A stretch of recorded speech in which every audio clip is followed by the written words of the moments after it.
தமிழகம்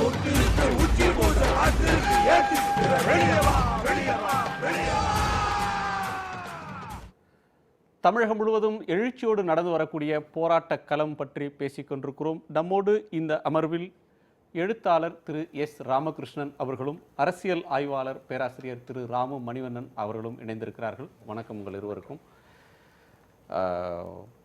திரு புஷ்பவனம் குப்புசாமி ஒரு நாட்டுப்புற கலைஞர், பண்பாட்டு கூறுகளை சொன்னார். திரு எஸ் ஆர் சேகர் அவர்கள் அரசியல் கூறுகளை, இதற்கு இருக்கக்கூடிய கூறுகளை சொல்ல வேண்டும்.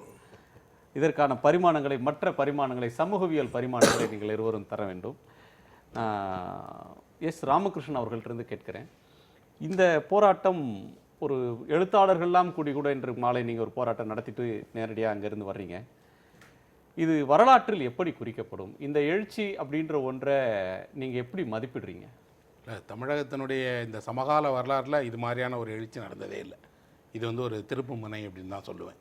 ஏன் அப்படின்னா, இது இளைஞர்கள் தன்னெழுச்சியாக உருவாகிற, எல்லா இடங்களிலுமே வீதிக்கு போராடுகிற ஒரு சமூக அக்கறையோடு நடக்கக்கூடிய ஒரு போராட்டம். அதுக்கு என்ன போன்ற எழுத்தாளர்களும் கலைஞர்களும் இன்னும் கூட சமூக அக்கறை உள்ள எல்லோருமே ஒன்றிணைந்து பின்னாடி நிற்கணும்னு விரும்புகிறோம். அவர்களுக்கான உறுதுணையை செய்ய முயற்சிக்கிறோம். அவர்கள் இந்த போராட்டத்தை அவர்களே வழிநடத்துகிறாங்க, சாத்வீகமான முறையில், அமைதியாக. இன்னும் சொல்லப்போனால் இன்றைக்கி இந்தியாவே திரும்பி பார்த்து வியக்குது. வட இந்திய ஊடகங்கள்லாம் சொல்கிறாங்க தமிழ் பண்பாடு அப்படிங்கிறத பற்றி நாம் தெரிஞ்சுக்கிட்டோம்னா இந்த இளைஞர்களை பாருங்கள், 3 நாளாக பொதுவெளியில் உட்கார்ந்துருக்குறாங்க.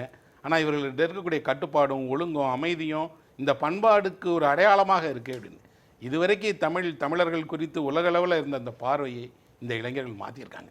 அந்த வகையில் வரலாற்றில் இடம்பெறக்கூடிய மிக முக்கியமான ஒரு தருணமாக இதை பார்க்குறேன். குறிப்பாக தமிழக வரலாற்றில் கடந்த காலங்களில் எப்போதுமே ஏற்படாத அளவுக்கான ஒரு பெரும் எழுச்சியாக தான் இதை பார்க்குறேன். இந்த எழுச்சிக்கு காரணமாக இருக்கக்கூடிய இளைஞர்களுக்கு, மாணவர்களுக்கு, அவர்கள் சார்ந்த குடும்பங்களுக்கு என்னோட வாழ்த்துக்களையும் நன்றியும் தெரிவிச்சுக்கிறேன். நிச்சயமாக இது ஒரு திருப்பு முனை. இந்த திருப்பு முனை அடுத்து வரக்கூடிய ஆண்டுகளில் இதனுடைய பலவேறு மாற்றங்களுக்கான முதல் புள்ளியாக தான் இதை நினைக்கிறேன். ஒரு வரலாற்று தருணம், திருப்பு முனை அப்படின்னு சொல்கிறீங்க. இதில் ஒவ்வொருவரும் தங்கள் பங்கு இருக்கணும்னு சொல்லி ஒவ்வொருவரும் முனைப்போடு ஆர்வத்தோட வீதிக்கு வர்றாங்க. இப்போ வீதிக்கு போய் போராட்ட களத்துக்கு போனவங்க ஒரு சாரார், இதை தார்மீக ரீதியாக ஆதரிக்கக்கூடியவங்க அப்படின்றவங்க ஏராளமான அளவில் இருக்கிறாங்க.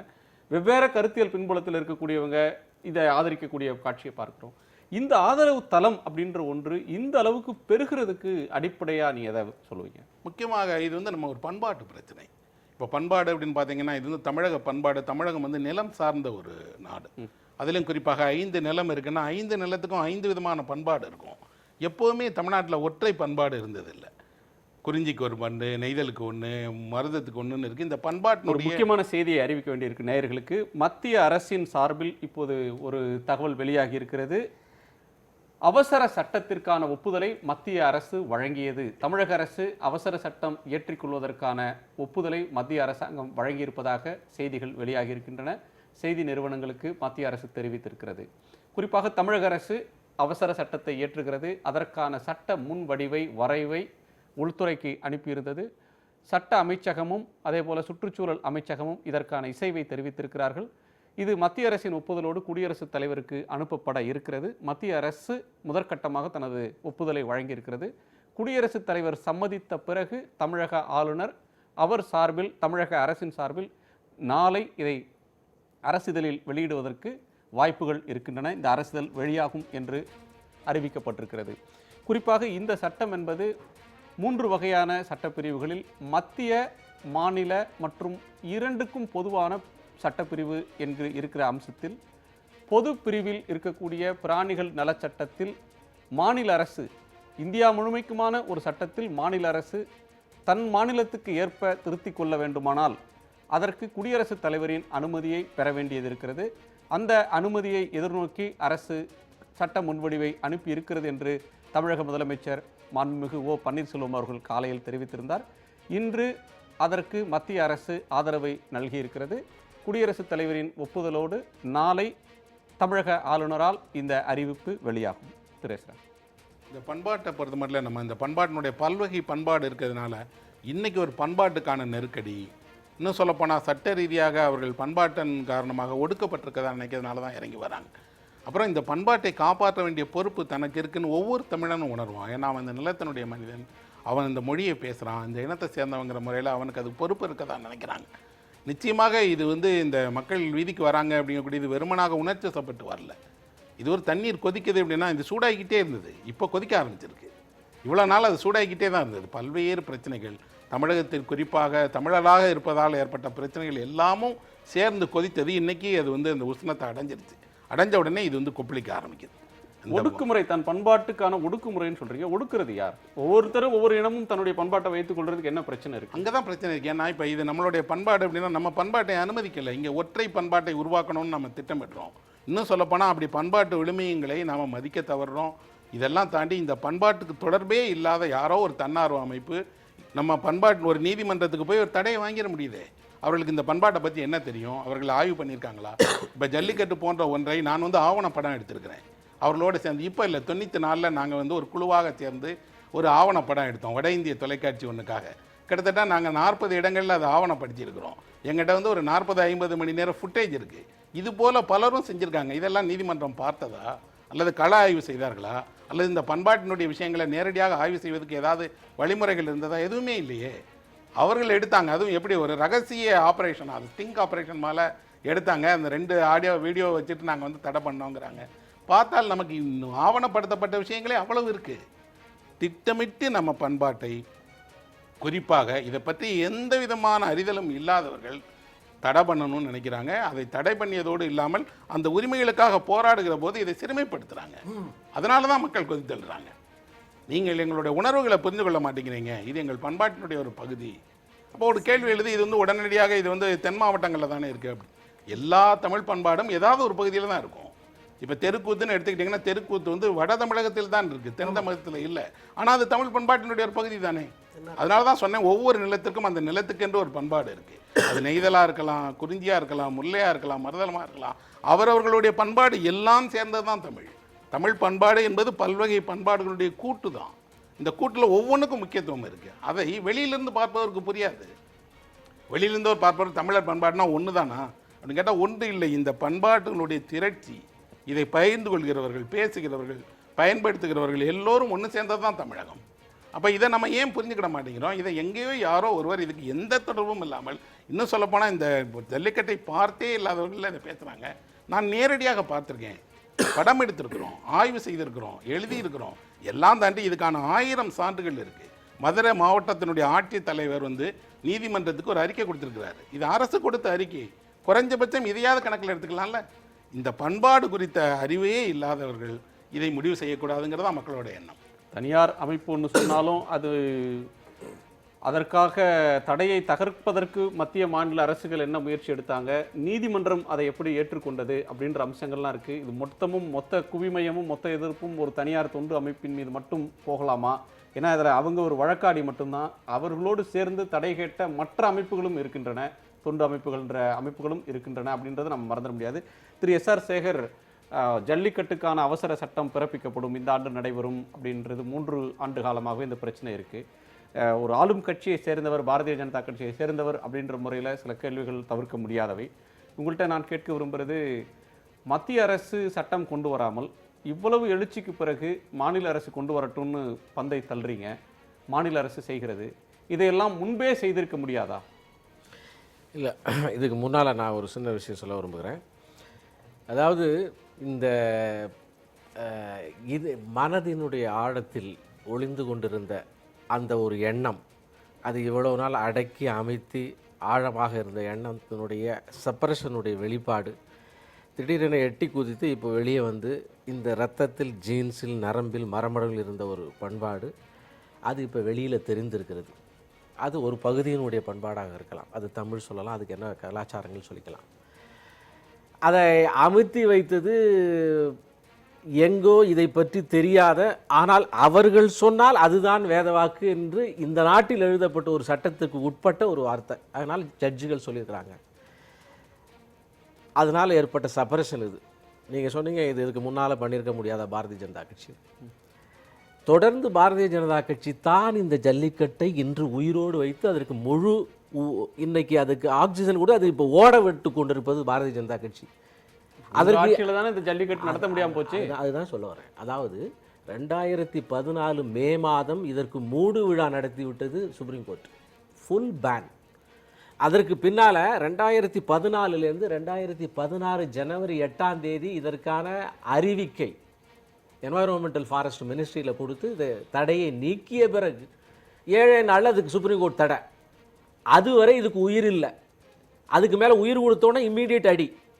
அதற்கு பின்னால் இன்று அதுவரை அந்த 2 ஆண்டு காலம் தமிழ்நாடு அரசாங்கம் இதுக்கு ரிவ்யூ பெட்டிஷன் போடலை. நாங்கள் தடையை நீக்கின உடனே தான் சுப்ரீம் கோர்ட் மறுபடியும் தடையை போட்ட உடனே தான் ரிவ்யூ எதுக்கு சொல்கிறேன்னா, பாரதிய ஜனதா கட்சியினுடைய அரசு தான் அதற்கப்புறம் தொடர்ந்து வந்திருக்கிறது என்ற கலாச்சாரத்தின் மீது பண்பாடின் மீது மிகுந்த அக்கறை கொண்ட இயக்கம் பாரதிய ஜனதா கட்சி.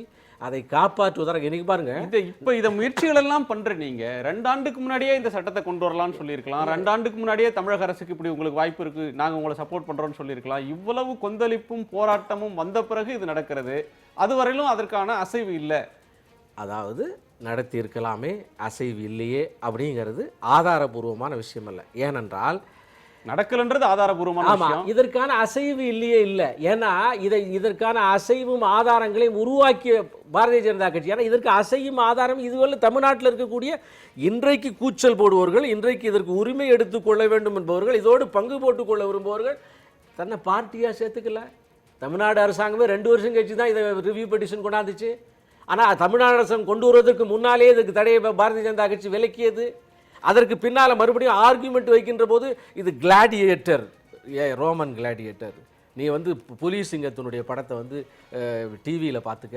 இந்த மாதிரியான இந்த நாட்டின் ஆளுகின்ற இந்த நாட்டிற்கு வழி சொல்லக்கூடிய ஒரு சுப்ரீம் கோர்ட் கமெண்ட் கொடுக்கும்போது அதை எடுத்து முதல்ல வீர விளையாட்டுன்னு சொன்னோம். வீர விளையாட்டு ஏற்றுக்கு தயாரில்லை அவங்க. அதுக்கப்புறம் உடனே அதை கலாச்சாரம்னு, தமிழ் கலாச்சாரம்னு ப்ளீடு பண்ணணும். அதை ஏற்றுக்க தயார் இல்லை. மதம் சம்பந்தமான விஷயம்னு சொல்லி பார்த்தோம், அதையும் ஏற்றுக்கொள்ளல. ஆக இதற்கு மேல் ஏற்றுக்கொள்றாங்களா இல்லையான்றது தீர்ப்புல வரணும். நீங்க ஆர்கியூ பண்ணிட்டு பிஜேபி எப்படி இதற்கு ஆதரவாக இருந்திருக்குதுன்னு சொல்றேன். இல்லைன்னு சொல்றது எப்படி தப்புங்கற? இல்ல நீங்க சொல்றது போன வருஷம் ஏன் நடக்கல? போன வருஷம் ஏன் நடக்கல? உங்க ஆட்சி தானே இருந்தது. அதாவது இது எவ்வளவு சாதாரணமான கேள்வி. எப்படியெல்லாம் செஞ்சிருக்கோம். இல்ல எப்படியெல்லாம் செஞ்சிருக்கோம். நீங்க இந்த ரோடு மேப்ல என்னென்னலாம் விஷயங்களை செய்திருக்கோம், ரிசல்ட் வரல. என்னென்னலாம் செய்திருக்கோம், என்ன செஞ்ச? இத்தனை ஆயிரம் பேர் அப்பனை பார்த்து 25 வருஷம் வளர்ச்சி என்ன செஞ்சுட்டு 1000 பேர் ரெக்கார்டா வச்சுக்கிட்டு இருப்போம். அதுக்காக இவங்க அப்பனா யாருக்காவது உதாரணம். அதே மாதிரி இந்த நாட்டு அரசாங்கம் மக்களுடைய அப்பங்க. அரசாங்கம் மக்களுக்கு தாய் தந்தை போன்றது. அதனால அந்த வகையில செஞ்சிருக்கோம். இப்ப பந்து இவ்வளவு ஆயிரக்கணக்கான லட்சக்கணக்கானவங்க வேற யார் செஞ்சா? சாலைக்கு கூச்சல் போடுறவங்க யார் செஞ்சா? அதாவது இந்த நெருக்கடி இல்லன்னா செஞ்சிருப்பீங்களா? இல்ல நெருக்கடி இல்லன்னா இன்னைக்கு சட்டம் வந்திருக்குமா? இல்லவே. அதாவது திரும்பியா இதான் சொல்றீங்க. இப்ப நான் கேக்குறேன், எவ்வளவு ராஜதந்திரமாக ஒரு தமிழ்நாட்டினுடைய சட்டத்துல 3 வருஷமா தமிழ்நாட்டு அரசாங்கம், தமிழக அரசு ஜெயலலிதா அவர்கள் முதலமைச்சராக 3 ஆண்டுகளாக மாநில அரசுக்கு அதிகாரம் இல்லை, மாநில அரசு சட்டம் இயற்ற முடியாது, இப்படிதானே வாதம் வச்சாங்க. இப்ப எப்படி அது வந்துச்சு? இப்ப எப்படி மாநில அரசு சட்டம் இயற்ற முடியுது? இப்ப எப்படி வந்துச்சு? ஜெயலலிதா அவர்கள் கேட்டபோது கோரிக்கை மனுவை ஜல்லிக்கட்டுக்காக கொண்டு தமிழக முதல்வர் அரசின் சார்பில் பிரதமர்கிட்ட கொடுத்த போது கோரிக்கை மனுவாக மட்டுமே இருந்துச்சு. பன்னீர்செல்வம் அவர்கள் முதலமைச்சராகி பிரதமரை பார்க்க போறப்பவும் இந்த கோரிக்கை இடம்பெற்றது. கோரிக்கை என்ற அளவில் இருந்தது. அப்போதெல்லாம் மத்திய அரசு எதையும் செய்யவில்லை. இப்போ நீங்க மாநிலவே நீ சட்டம் இயற்றலாம், நாங்க உதவி பண்றோம் அப்படின்னு சொல்றவங்க இந்த போராட்டத்துக்கு முன்பாக இப்படியான எந்த நகர்வையும் நடத்தல. இதெல்லாம் நடத்திருந்தா இந்த வருஷமே நடத்தியிருக்க முடியும் ஜல்லிக்கட்டை அப்படின்றதானே பாயிண்ட். இல்ல எதையும் செய்யவில்லை, எந்த நகரும் நடத்தலைன்னா 2016 ஜனவரியில் எப்படி இதை என்வைரன்மெண்டல் மினிஸ்ட்ரி பேன் பண்ணதுக்கும் எந்த நகரும் நடத்தலைன்னா சுப்ரீம் கோர்ட் அஃபிடவிட்டில் இதற்கான ஆதாரங்களை எல்லாம் சொல்லி கடுமையான போராடி வாதங்களை வைக்கும். அப்போ எந்த நகருமே நடத்தலைன்னா இப்போ இதற்கு இம்ப்ளீடு பண்ணிக்கிட்ட பார்ட்டி திமுக பண்ணிச்சா, காங்கிரஸ் பண்ணிச்சா, அல்லது இங்க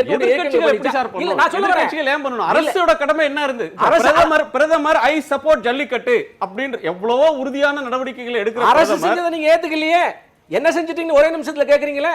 இந்த சரித்திரங்கள் எல்லாத்தையும் ஓரமா ஒரே நிமிஷத்துல ஒதுக்கி வச்சிருக்கீங்க. தான் பதில் சொல்லணும். அப்ப நாங்க வேற யாருமே கேட்கலங்கறத சொல்ல வேண்டியிருக்கு. அதாவது இதுக்கு பொங்கலுக்கு முதல் நாள் முதல் ஐயா திரு பொன் ராதாகிருஷ்ணன் மன்னிப்பு தான் கேட்கிறார். இது வந்து நடத்த முடியாமல் போனதுக்கு வந்து எங்களால் முடிஞ்ச வரைக்கும் முயற்சி பண்ணால் முடியலன்னு சொல்லி மன்னிப்பு தான் கேட்குறாரு. இப்போ வந்து இதுக்கப்புறம் நடத்திக்கலாம் அப்படின்னு சொல்லி வாடிவாசல் திறந்தாலும் வச்சாலுமே கூட பொங்கல் அன்னைக்கு அந்த உரிமை வந்து எங்கள் உரிமையோடு எங்களால் வந்து நடத்த முடியல, தடையோட தான் நடத்தணும், போலீஸுக்கு பயந்தா நடத்தணும், போலீஸ் வந்து வரும்போது விரட்டி ஓடி போய் பயந்தா நடத்தணுங்கிற கவலை இன்னைக்கு வரைக்கும் எல்லாத்துக்கும் மெஜாரிட்டி நடத்தினவங்களுக்கும் ஜல்லிக்கட்டு நடத்துறவங்க எல்லாத்துக்குமே இருக்குது.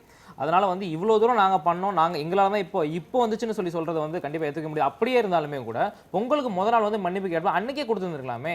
அதாவது வந்து ஹிட்லர் சொல்லுவார், பதட்டமான சூழ்நிலை வந்து மக்கள் என்றைக்குமே வச்சிருந்தாவே இருந்தாலும் அவங்க சிந்திக்கவே மாட்டாங்கன்னு சொல்லிட்டு. கடைசி வரைக்கும் இப்போ வரைக்கும் அந்த இழுப்பறி வரைக்கும் இது நடக்குமா நடக்காதான்னு சொல்லிட்டு இழுப்பறியிலே ஒரு டென்ஷன்லேயே மக்களை வச்சிருந்துட்டு இவ்வளோ தூரம் இவ்வளோ கொந்தளிச்சதுக்கு அப்புறம் தான் கொண்டு வந்திருக்கு. இந்த மூவ்மெண்ட் இல்லை அப்படின்னா இவ்வளோ தூரம் வீதிக்கு இளைஞர்கள் வந்து நடக்கலன்னு சொல்லி சொன்னால் கண்டிப்பாக இப்போ கூட இந்த ஆர்டினன்ஸ் வந்திருக்கே வந்துருக்கு. பொன் ராதாகிருஷ்ணன் வந்து மன்னிப்பு கேட்டாருன்னு சொல்றாரு.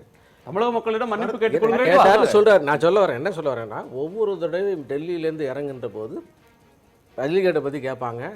அதற்கான முழு முயற்சி செய்து கொண்டிருக்கிற ஒரு நபர் அது நடக்கும் என்பது எதனால? முயற்சி செய்வதனால சொல்றாரு, முயற்சி செய்து கொண்டிருப்பதாக சொல்றாரு. ஒரே நிமிஷத்தில் ஒரே ஒரு வார்த்தையில் இது வந்து சப்ஜுடிஸு, இது வந்து கோர்ட்டு கையில் இருக்குது, இதை பற்றி கேட்காதீங்க அப்படின்னு ஒரே நிமிஷத்தில் சொல்லியிருந்தா யாருமே கேள்வி கேட்க போகிறது இல்லை. ஒவ்வொரு தடையும் சொல்லுகிறார், யாருமே கேள்வி கேட்க போறது. என்ன சொல்லுவீங்க? சப்ஜுடிஸ் நான் சொல்லிட்டேன், அதே பதில திருப்பி சொல்லிட்டு இருக்கலாம்ல. ஒவ்வொரு தடையும் முயற்சி செய்த காரணத்தினால அதை சொல்லிட்டு வந்திருக்காரு. முயற்சி அவர் செய்த காரணத்தினால தான் தமிழ்நாட்டு மக்களுடைய அந்த ஆர்வங்கள் தொடர்ந்து இருந்திருக்கிறது. முயற்சி செய்த காரணத்தினால ஒரே நேரத்தில் ஜல்லிக்கட்டு ஆர்வமே அவர் கொடுத்த வாக்குறுதினால தான் வந்ததுன்றது மாதிரி சொல்றீங்க. நான் கேட்கிறேன் உங்கள்கிட்ட, இது அவர் கொடுத்த வாக்குறுதினால தான் வந்ததுன்னு நீங்க சொல்றப்ப இல்ல, மத்திய அரசுடைய பங்கு இல்லைனா? மத்திய அரசு இதுக்கு கடுமையாக காங்கிரஸ் கட்சி போட்டு மூடி புதைத்த ஒரு விஷயத்தை எடுத்து வெளியே செஞ்சிருக்கோம். அவர்களெல்லாம் வருஷம் ஆகி போச்சுங்கிறதுனால மறந்து போயிட்டீங்க. அரசு செய்து கொண்டு இருப்போனா குற்றம் சாட்டுகிறீர்கள். மத்திய அரசு சட்ட திருத்தம் கொண்டு வந்தாலும் உச்சநீதிமன்றத்தில் நிற்காது. இதே சப்ஜுடிஷன்ற வார்த்தையை நேற்று காலை பிரைம் மினிஸ்டர் பயன்படுத்தி. அதை தான் சொல்றேன், மத்திய அரசு சட்ட திருத்தம் கொண்டு வந்தால் இன்றைக்கு கிளாடியேட்டர் என்று சொல்லி சிங்கம் புலியை போய் நீ அடக்குவியான்னு கேட்டு சொல்லி, இது வந்து ஏற்கனவே அதுக்கு வதை செய்கிறார் என்று சொல்லி, இதன் மீது காட்டமாக இருக்கக்கூடிய ஒரு சுப்ரீம் கோர்ட்டுடைய மனநிலை, அந்த மனநிலையினால கொண்டு வந்தால் மறுபடியும் அதுதான் ஆகும் தெரிஞ்சு இதற்கு மாற்று எப்படி சரியான முறையில் எப்படி செய்தால் அதற்கு விடை கிடைக்கும் என்று சொல்லி காரியம் பெரிதா வீரியம் பெரிதா என்பதிலே காரியம்தான் பெரியது என்பதற்காக தமிழ்நாட்டு அரசுக்கு வழிகளை சொல்லி கொடுத்து டிராஃப்டிங் முதற்கொண்டு டெல்லியில் தாங்க நடந்துச்சு. டிராஃப்டிங் முதற்கொண்டு கடமை, அதுல கிரெடிட் எடுக்கிறதுக்கு கடமை. புரிதோண்டி புதல்வர்களா சாதனை செய்தவர்கள் அப்படிதானே? பிஜேபி செய்தா அது கடமை. யாரும் அவங்கள பாராட்ட ரெகக்னைஸ் பண்ண வேண்டாம், டி ரெகக்னைஸ் பண்ணாதீங்க. 7/1/2016 போட்ட நோட்டிபிகேஷன்ல இந்த வாதங்களை எழுப்புவர்களை குணாவல்ல 7/1/2016 போட்ட நோட்டிஃபிகேஷனில் காட்சிப்படுத்த அந்த புல்லுங்கிறதுக்கு உண்டான கொடுத்துட்டு ஜல்லிக்கட்டை நீ எப்படி நடத்திக்கலாம் அப்படி நடத்திக்கலாம்னு சொல்லிட்டு இலைமறைவு காய்மறைவாக கொடுத்துக்கக்கூடிய விளக்கத்துக்கு அதுக்கு வந்து மத்திய அரசாங்கம் எடுத்த முயற்சிக்கு அன்னைக்கே அந்த ஆர்டினன்ஸ் கொண்டு வந்திருந்தா போன வருஷம் நடந்திருக்கும், இந்த வருஷம் நடந்திருக்கும், உரிமையாக நடந்திருக்கும். பல தளங்கள்ல நம்ம பதில் சொல்லியாச்சு. அன்றைய சுப்ரீம் கோர்ட்டினுடைய மனநிலைமை, அந்த வனவிலங்கு வாரியம், விலங்கு நல வாரியம் அதனுடைய கன்சென்ட் இல்லாமல் உனக்கு எந்த விதமான தடையும் தரமாட்டேன், ஏன்னா அதோடு சேர்ந்து தான் நீ தீர்மானம் செய்திருக்கிறாய், அதோடு சேர்ந்து வான்னு சுப்ரீம் கோர்ட் சொல்லியாச்சு. அப்போ வனவிலங்கு வன நல வாரியம் இருக்கான், விலங்கு வாரியம் இருக்கான்ல, அவன் தயாரா இல்லை. அப்படி இருக்கிறப்ப காளையை அப்படியே வச்சுட்டு அதனுடைய விளையாட்டு எடுத்துரு, ஸ்போர்ட்ஸ் எடுத்துருன்னு சொல்லி லீகலாக பல கன்சல்டேஷன் பண்ணி நம்ம வந்திருக்கோம். அதற்கு பின்னால் விலங்கு வாரியம் எப்படி வந்து இதில் இம்ப்ளீட் ஆகி எதிர்ப்பு தெரிவிக்க முடியும் என்று சொல்லி அதற்கு 28 நோட்டீஸ் கொடுத்து கண்டனம் பண்ணி அதனுடைய வெளிப்பாடாக என்னுடைய தலைவர் வெளியேறியிருக்கார். அது அரசாங்கத்தை கூட பிரஷர் கொடுத்துருக்கார், அதனால் வெளியேறிக்கன்னு குற்றம் சாட்டியிருக்கிறார். இவ்வளோ விஷயங்களை செய்த பாரதிய ஜனதா கட்சியினுடைய அரசு ஒரே நிமிஷத்தில் இந்த மாதிரியான லீகல் பாயிண்ட் பண்ணியிருக்கலாம்னு இப்போ சொல்லுவது எளிதான விஷயம். அதாவது இப்போ சொல்கிறத வச்சு பார்க்கும்போது ஏடபிள்யூபி வந்து சென்ட்ரல் கவர்மெண்ட் சொன்னால் கட்டுப்படாதா? கட்டுப்படாதுங்க. அட்டானமஸ் வாரியங்க, அட்டானமஸ் வாரியம் அது கட்டுப்படுத்த முடியாது. அதை வந்து பண்ணா உடனே அது கோர்ட்டுக்கு தான் போகும். இது சாதா இந்த விஷயங்கள் எல்லாம் தெரியாம இந்த தளத்துல பேசுறாங்க, அது கிடையாது, சொல்ல முடியாது. அது கட்டுப்படுத்த AWB animal welfare board of India வந்து மத்திய அரசாங்கம் சொல்றதை கேட்காதுன்னு சொல்லி சொல்றது. அப்போ அவங்க என்ன வேணாலும் பண்ணிட்டு போயிடலாமா? இப்போ வந்து இப்போ இந்த புல் சம்பந்தமா, இது காலை சம்பந்தமா, ஜல்லிக்கட்டு சம்பந்தமா வந்து கொண்டு வந்திருக்கக்கூடிய கட்டுப்பாடை நாளைக்கு வந்து எதுனாலும் வந்து ஒரு அட்டானமஸ் பாடி வந்து சென்ட்ரல் கவர்மெண்ட்டுக்கு கட்டுப்பாடான்னு சொல்லி ஆரம்பிச்சு யாராலும் எதனா செஞ்சுட்டு போயிடலாமே. அப்புறம் மத்திய அரசாங்கம் எதுக்கு இருக்கு? திரு பேராசிரியர் மணிவண்ணன், இந்த போராட்டத்தின் போக்கை, அதனுடைய ஆழத்தை நீங்கள் எப்படி பார்க்குறீங்க? இதற்கான தேவை அப்படின்றது ஒன்று ஒரு சமூகத்தில் ஒரு திடீரென்று ஒரு போராட்டம் வந்துடாது, திரு எஸ்ரா அவர்கள் சொன்னது மாதிரி கொதிக்கணும் அப்படின்னா அது நீர் வெப்பமாக இருந்திருக்கணும். அந்த வெப்பமாக வச்சிருந்த காரணிகள் அப்படின்னா என்ன? இன்னைக்கு இயல்பில் எடுத்த முயற்சியினால் இது நடக்கிறது அப்படின்னு திரு சேகர் அவர்கள் சொல்றாங்க. இந்த போராட்டம் இந்த அளவுக்கான வடிவம் பெறதுக்கு என்ன காரணமாக இருந்ததுன்னு நினைக்கிறீங்க? இது முதலாவதாக நான் ஒரு கருத்தை பதிவு செய்ய வேண்டும். இன்றைக்கு மாநில அரசின் செயல்பாடுகளினாலோ அல்லது மத்திய அரசின் ஒரு விரைவான ஒரு தீவிர நடவடிக்கையினாலோ இது ஜல்லிக்கட்டு நடக்கப் போவதில்லை. மக்களின் ஒரு சரித்திரப்புற ஒரு எழுச்சி தமிழகத்தில் நடந்து கொண்டிருக்கு. இதை அரசியல் ரீதியாகவும் இதற்கு ஒரே தீர்வு ஜல்லிக்கட்டு நடத்த முடியாது அல்லது சட்ட ரீதியாக சொல்ல வேண்டிய விளக்கங்கள் இவ்வளவு காலங்கள் சொல்லியிருந்த விளக்கங்களையும் மத்திய அரசு சொல்ல முடியாத ஒரு சூழலில் தான் தள்ளப்பட்டிருக்கிறது. இதுதான் மக்கள் எழுச்சியின் ஒரு யதார்த்தமான ஒரு உண்மை. அதை நாம் புரிந்து கொள்ள வேண்டும் அரசியல் ரீதியாக. மற்றொரு தமிழகத்தை பொறுத்தவரையில் கடந்த இதற்கு நான் இப்பொழுது பாரதிய ஜனதா கட்சியோ அல்லது காங்கிரஸ் கட்சியோ மத்திய அரசு என்பதைத்தான் நான் பொதுவாக எடுத்து சொல்ல விரும்புகின்றேன். கடந்த 10 ஆண்டுகளுக்கு மேலாக நான் சில மிகப்பெரிய ஒரு இனப்படுகொலை இடத்தில் நடந்தது.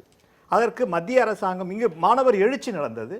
அதை மாணவர் எழுச்சிக்கான ஒரு சரியான ஒரு மாணவர் அதற்கான விடயங்களை எடுத்துக் கூறியவர்களுக்கு தண்டிக்கப்பட்டார்களே ஒழிய அவருக்கு ஒரு தீர்வுக்கான பிறகு பன்னாட்டு நீதிமன்றத்தில் மனித உரிமை மன்றத்தில் குறைந்தபட்சம் அந்த நடந்த இனப்படுகொலைக்கு நீங்கள் அதற்கான ஒரு தீர்வுக்கான அரசியல் தீர்வுக்கான ஒரு சாட்சியாக விளங்க இலங்கை அரசுக்குத்தான் தொடர்ந்து அதில் இது காங்கிரஸ் அரசும் சரி பாரதிய ஜனதா கட்சியும் சரி இது ஒரு மிகப்பெரிய ஒரு சாட்சியம்.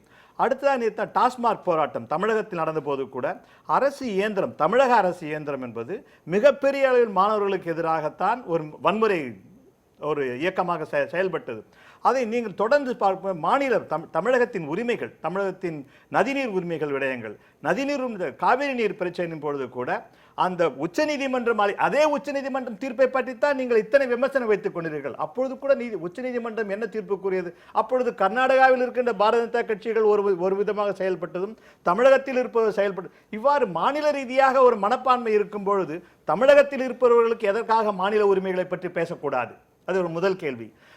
மூன்றாவதாக சொல்லுது கடந்த ஒரு டிமானிட்டைசேஷன் என்ற ஒரு விஷயம் நடந்த பொழுது அது முழுமையாக சொல்ல விரும்புகின்றேன். காரணம் என்னவென்றால் கர்நாடக மாநிலத்தில் இது கடந்த ஒரு சில நாட்களுக்கு முன்பாக கூட உங்களுக்கு தேவையான பணம் உங்களால் ஏடிஎம் வங்கிகளில் பெற முடியும். அது அவர்கள் சொல்லுகின்ற அளவுக்கு தமிழகத்தில் நாம் சந்தித்த துயரங்கள் சொல்லவே முடியாது. அவ்வளவு இன்னல்களை இந்த சமூகம் சந்தித்தது கடந்த 50-60 நாட்கள். நீங்கள் சொல்லுகின்ற 50 நாட்களுக்கு துன்பங்களை பொறுத்துக் கொள்ளுங்கள். ஆனால் அந்த 50 நாட்களில் மகாராஷ்டிராவில் பணம் இருக்கின்றது, கர்நாடகாவில் பணம் இருக்கிறது, கேரளாவில் பணம் இருக்கின்றது. தமிழகத்தில் மட்டும் ஏடிஎம்கள் 10, 30, 20 கிலோமீட்டர்கள் நாங்கள் சுற்ற வேண்டும். ஒரு ஏடிஎம்மில் 2000 ரூபாய் கிடைக்க வேண்டும் என்றால் நீங்கள் தமிழகத்தில் எவ்வாறு நடத்தினீர்கள் என்று நீங்கள் தான் சரித்திரத்தின் மூலமாகத்தான் இந்த மாணவர்கள் எழுச்சி என்பது ஏதோ ஒரு ஜல்லிக்கட்டு மட்டுமே கிடையாது. இது ஒற்றை கோரிக்கையே கிடையாது. நீங்கள் வாடிவாசல் திறக்க வேண்டும் என்று சொல்லும் பொழுது வாடிவாசல் திறக்கப்படும். அது உங்களால் இல்லை, எங்க மாணவர்களாலும் இளைஞர்களாலும் நிச்சயமாக திறக்கும். ஆனால் அதற்கு சட்ட ரீதியாகத்தான் நாங்கள் திறக்க வேண்டும் என்று நாங்கள் வேண்டி அதை திறக்க வேண்டும் என்றால் அந்த சமூகம் திறந்திருக்கும்.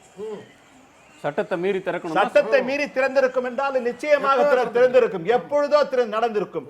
ஆனால் நாங்களும் சட்ட ரீதியாகவும் 5 நாட்களுக்கு மேலாக நீங்கள் சொல்லுங்கள், டில்லியில் நடந்த போராட்டத்திலோ வேறெங்கும் நடந்த போராட்டத்திலோ வன்முறை கிடையாது. ஹரியானாவிலோ பஞ்சாபிலோ நடத்திருந்தால் அடிதடிகள் மற்றும் மிகப்பெரிய கம்பு வீச்சுகள் எல்லாமே அவர்கள் கட்டையை தூக்கி கொண்டுதான் டெல்லியை நோக்கி செல்வார்கள். எங்கள் மாணவர்கள் அவ்வாறு செய்யவில்லை. அவர்கள் இருக்கின்ற ஒரு அமைதியை பாருங்கள், அங்கு நடக்கின்ற ஒரு வாகனங்களுக்கான ஓட்டு.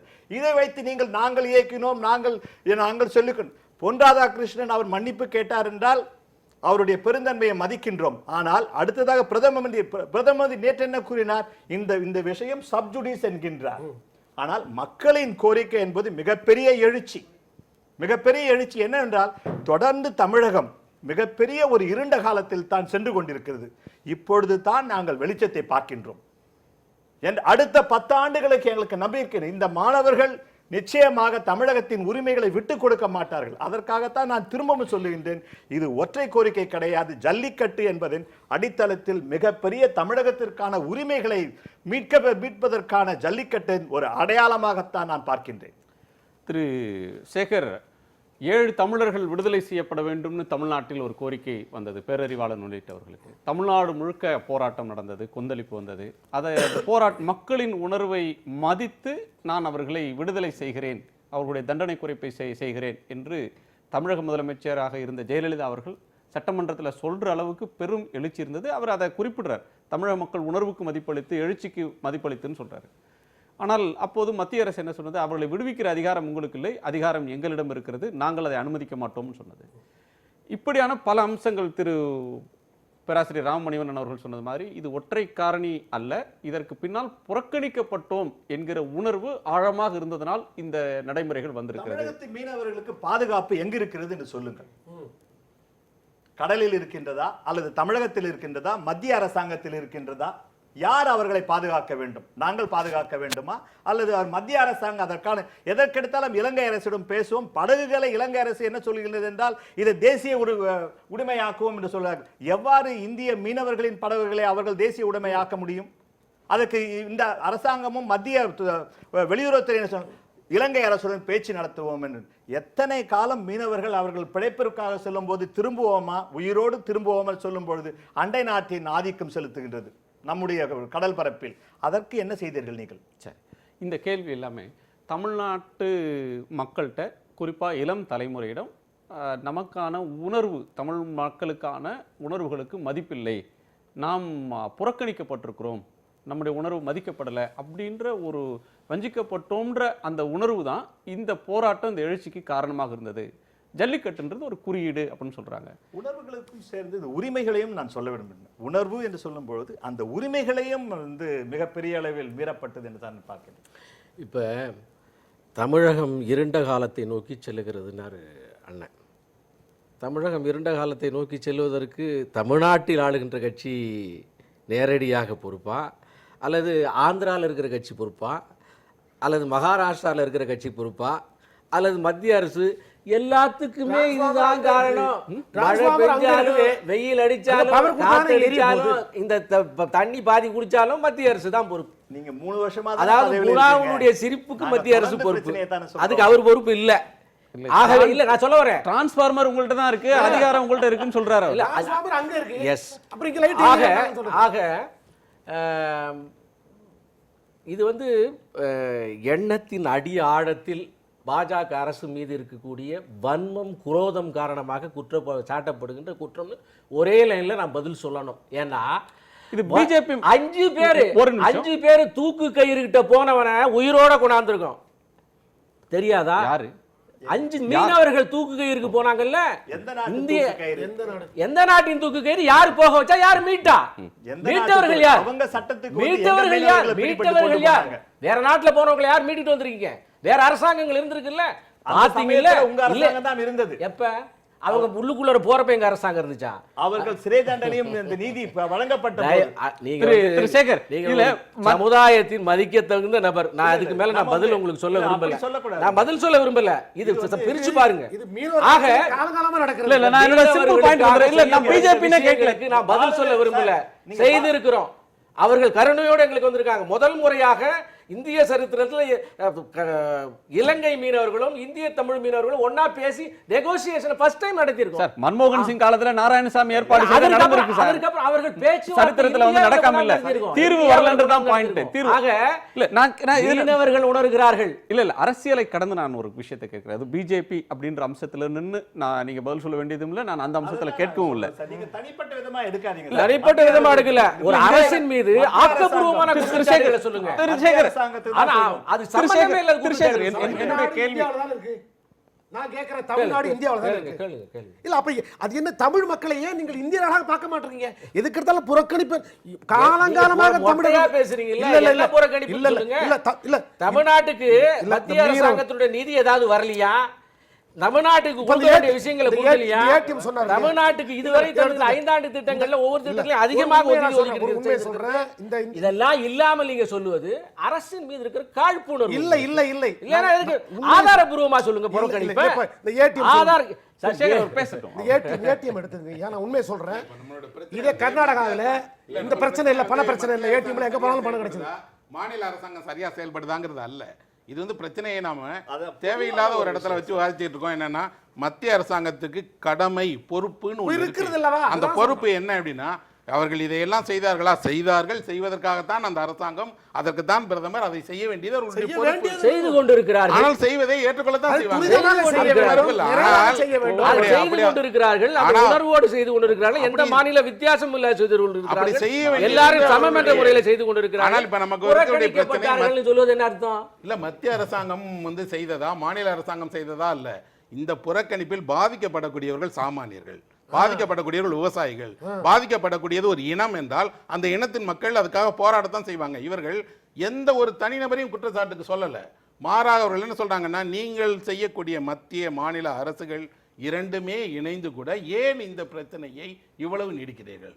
நீங்க இன்னைக்கு ஒரு நீதிபதி, அதுவும் அட்டார்னி ஜெனரல் வந்து ஒரு கைடன்ஸ் கொடுக்கிற வரைக்கும் இப்படி ஒரு தீர்வு இருக்குங்கிறது, இவ்வளவு சட்ட வல்லுநர்கள் இருக்கிற, இவ்வளவு நீதித்துறை இருக்கிற, இன்னும் சொல்ல போனால் சட்டத்துல உயர்ந்த அளவுல இருக்கக்கூடிய ஆட்கள் எல்லாம் கூடி ஏன் இதுக்கான முடிவுகளை எடுக்கல? 1.5 வருஷத்துக்கு முன்னால இதே அட்டர்னி ஜெனரல் முகில் ரோஸ்தகி ஸ்டேட் கவர்மெண்ட் செய்யலாம்னு சொல்லியிருக்காரு. ஆனால் அந்த தீர்மானத்தை ஏற்கனவே கொண்டு வந்து இல்ல, அந்த இவங்க தீர்மானத்தை செய்யலையே. ஏற்கனவே ஒரு முறை எல்லா நீதிமன்றம் வந்து- விஷயம் எல்லா புகழும் இறைவனுக்கேன்னு அது நம்ம அந்த புகழும் முழுசா இல்ல, மத்திய அரசுக்கு தானே இகழை முழுசா கொடுக்குறோம். இப்பதான் எவ்வளவு பேரு மாநில அரசால செய்ய முடியும்னு சொல்லியிருக்காங்கிற ஆதாரம் இருக்கு. இல்ல அந்த அவர் சொன்னதே செய்யலை அவர் இப்ப இப்போ. நேற்று வந்து தொலைக்காட்சியில சொல்றாரு. இப்பவும் கூட மத்திய அரசாங்கம் இப்படி ஒரு விஷயத்துல ஆலோசனை கேட்கல என்கிட்ட. நானாகத்தான் இப்படி ஒரு விஷயத்த சொல்றேன், இப்படி ஒரு விஷயத்தை நானாகத்தான் முன் வந்து சொல்றேன், இப்படி ஒரு சட்ட பிரிவு இருக்கு, இப்படி ஒரு தீர்மானத்தை நிறைவேற்றலாம். ஆனால் இப்பவே கூட பல்வேறு நீதிபதிகள் இது சாத்தியம் இல்லை, இப்படி நாளைக்கு இது வந்து ஒருவேளை இது சுப்ரீம் கோர்ட்டால மறுக்கப்படக்கூடும் அப்படின்னு சொல்றாங்க. இதுவே நிரந்தர அப்ப தீர்வு இல்லைன்னு சொல்றாங்க. இப்போ ஒரு வழிகாட்டுதல் என்பது ஒரு குறிப்பாக மத்திய அரசு மாநில அரசிடம் கேட்பதற்குரியது என்னன்னா, மத்திய அரசாங்கத்தை இவர்கள் என்ன நம்புறாங்கன்னா, நீங்க எங்களுக்கு ஒரு வழிகாட்டுவதாக இருந்தால் இது சாத்தியம்தான், இது உறுதியாக நடக்கும், இது 6 மாத காலத்துக்கு இந்த திருத்தம் கொண்டு வந்து செல்லுபடி ஆகும்னா அதுக்கப்புறம் நிரந்தர தீர்வு கிடைக்கும். இந்த நிரந்தர தீர்வுக்கான வழிமுறைகள் என்ன, அதை எப்படி நடத்த போறோம்? ஒரு அஷூரன்ஸ். அவங்க என்ன கேட்குறாங்கன்னா, நீங்கள் ஒரு வாக்குறுதியை கொடுங்கள், தீர்மானமான வாக்குறுதியை, நிறைவேற்றக்கூடிய வாக்குறுதியை கொடுங்கள். இதுல யார் பெரியவர்கள், யார் செய்தார்கள், யார் செய்யலைங்கிற சண்டை வேண்டாம்.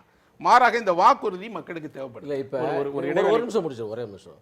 இப்போ சுப்ரீம் கோர்ட் என்பது அதனுடைய 377 அன்நேச்சுரல் அஃபென்சஸ் இதுவரை அதற்கு தண்டனை உண்டு. நேற்றுக்கு முந்தா நாள் வந்து அது வந்து சட்டபூர்வமானதுன்னு சொல்லியிருக்கு. ஜுடிஷியல் அப்பாயின்மெண்ட் கமிஷன் NJAC இந்தியாவில் இருக்கிற அத்தனை மாநிலங்களும் அத்தனை கட்சிகளும் ஒருமித்த முறையில் கொடுத்து 2 பாராளுமன்றத்தின் 2 சபையிலும் பாஸ் பண்ணின விஷயத்தை சுப்ரீம் கோர்ட் ரிஜெக்ட் பண்ணியிருக்கு. அந்த சூழ்நிலையில் ஜல்லிக்கட்டுக்கு எதிரான மனநிலையில் என்ன பண்ணணுங்கிற அந்த ஸ்ட்ராட்டஜியில் தான் இப்போ அரசாங்கம் இதை செஞ்சிருக்கு. நீங்கள் சொல்கிற மாதிரி ஒருவேளை இது இன்செக்யூர்டு, இது மறுபடி சுப்ரீம் கோர்ட்டால் ரிஜெக்ட் பண்ணப்படும் என்றால் அதற்கான மாற்று அடுத்த தடையில் வச்சிருக்கு. மாற்றை இப்பயே சொன்னோம்னா மறுபடியும் அது ஒரு ப்ரோவோகேஷன் வரும். ஏன் மாற்றையை நீ முதல்ல சொல்லலைங்கிறது வரும். இந்த ஆயுதம் தோற்குமேனால் அடுத்த ஆயுதம் தயாராக இருக்கிறது. ஏனென்றால் ஜல்லிக்கட்டை நடத்த வேண்டும், பாரம்பரியத்தை காப்பாற்ற வேண்டும் என்பதில் எல்லா மக்களுக்கும் இருக்கிற உணர்வோட பிஜேபிக்கு அதிகமாக இருக்கிறது அல்லது குறைவாக இல்லை. சரி, ஒரு இடைவேளைக்கு பிறகு பேசலாம். இன்னைக்கு என்ன சட்டம் போட்டாலும் அதை தடுத்து நிறுத்தி விடுவார்கள், அந்த சட்டம் முறியடிக்கப்பட்டு விடும் அப்படின்ற ஒரு அச்சம் ஏன் வரணும்? ஒரு நாட்டில் ஒரு சட்டம் வலுவாக இருக்கும்போது அதில் நீதிமன்றம் எப்படி கை வைக்க முடியும்? நீதிமன்றம் அப்படின்றது இந்த உணர்வுகளை எல்லாம் கணக்கில் எடுத்துக்கொள்ளணுமா அப்படின்ற கேள்விலாம் இருக்குது. அதை ஒரு சிறிய இடைவேளைக்கு பிறகு நாம் பேசலாம். திரு புஷ்பவனம், நீங்கள் பாடல் ஒன்று பாடணும்னு விரும்புனீங்க. இந்த நிகழ்வுகளை பார்த்து நான் இப்பொழுது எழுதிய பாடல்.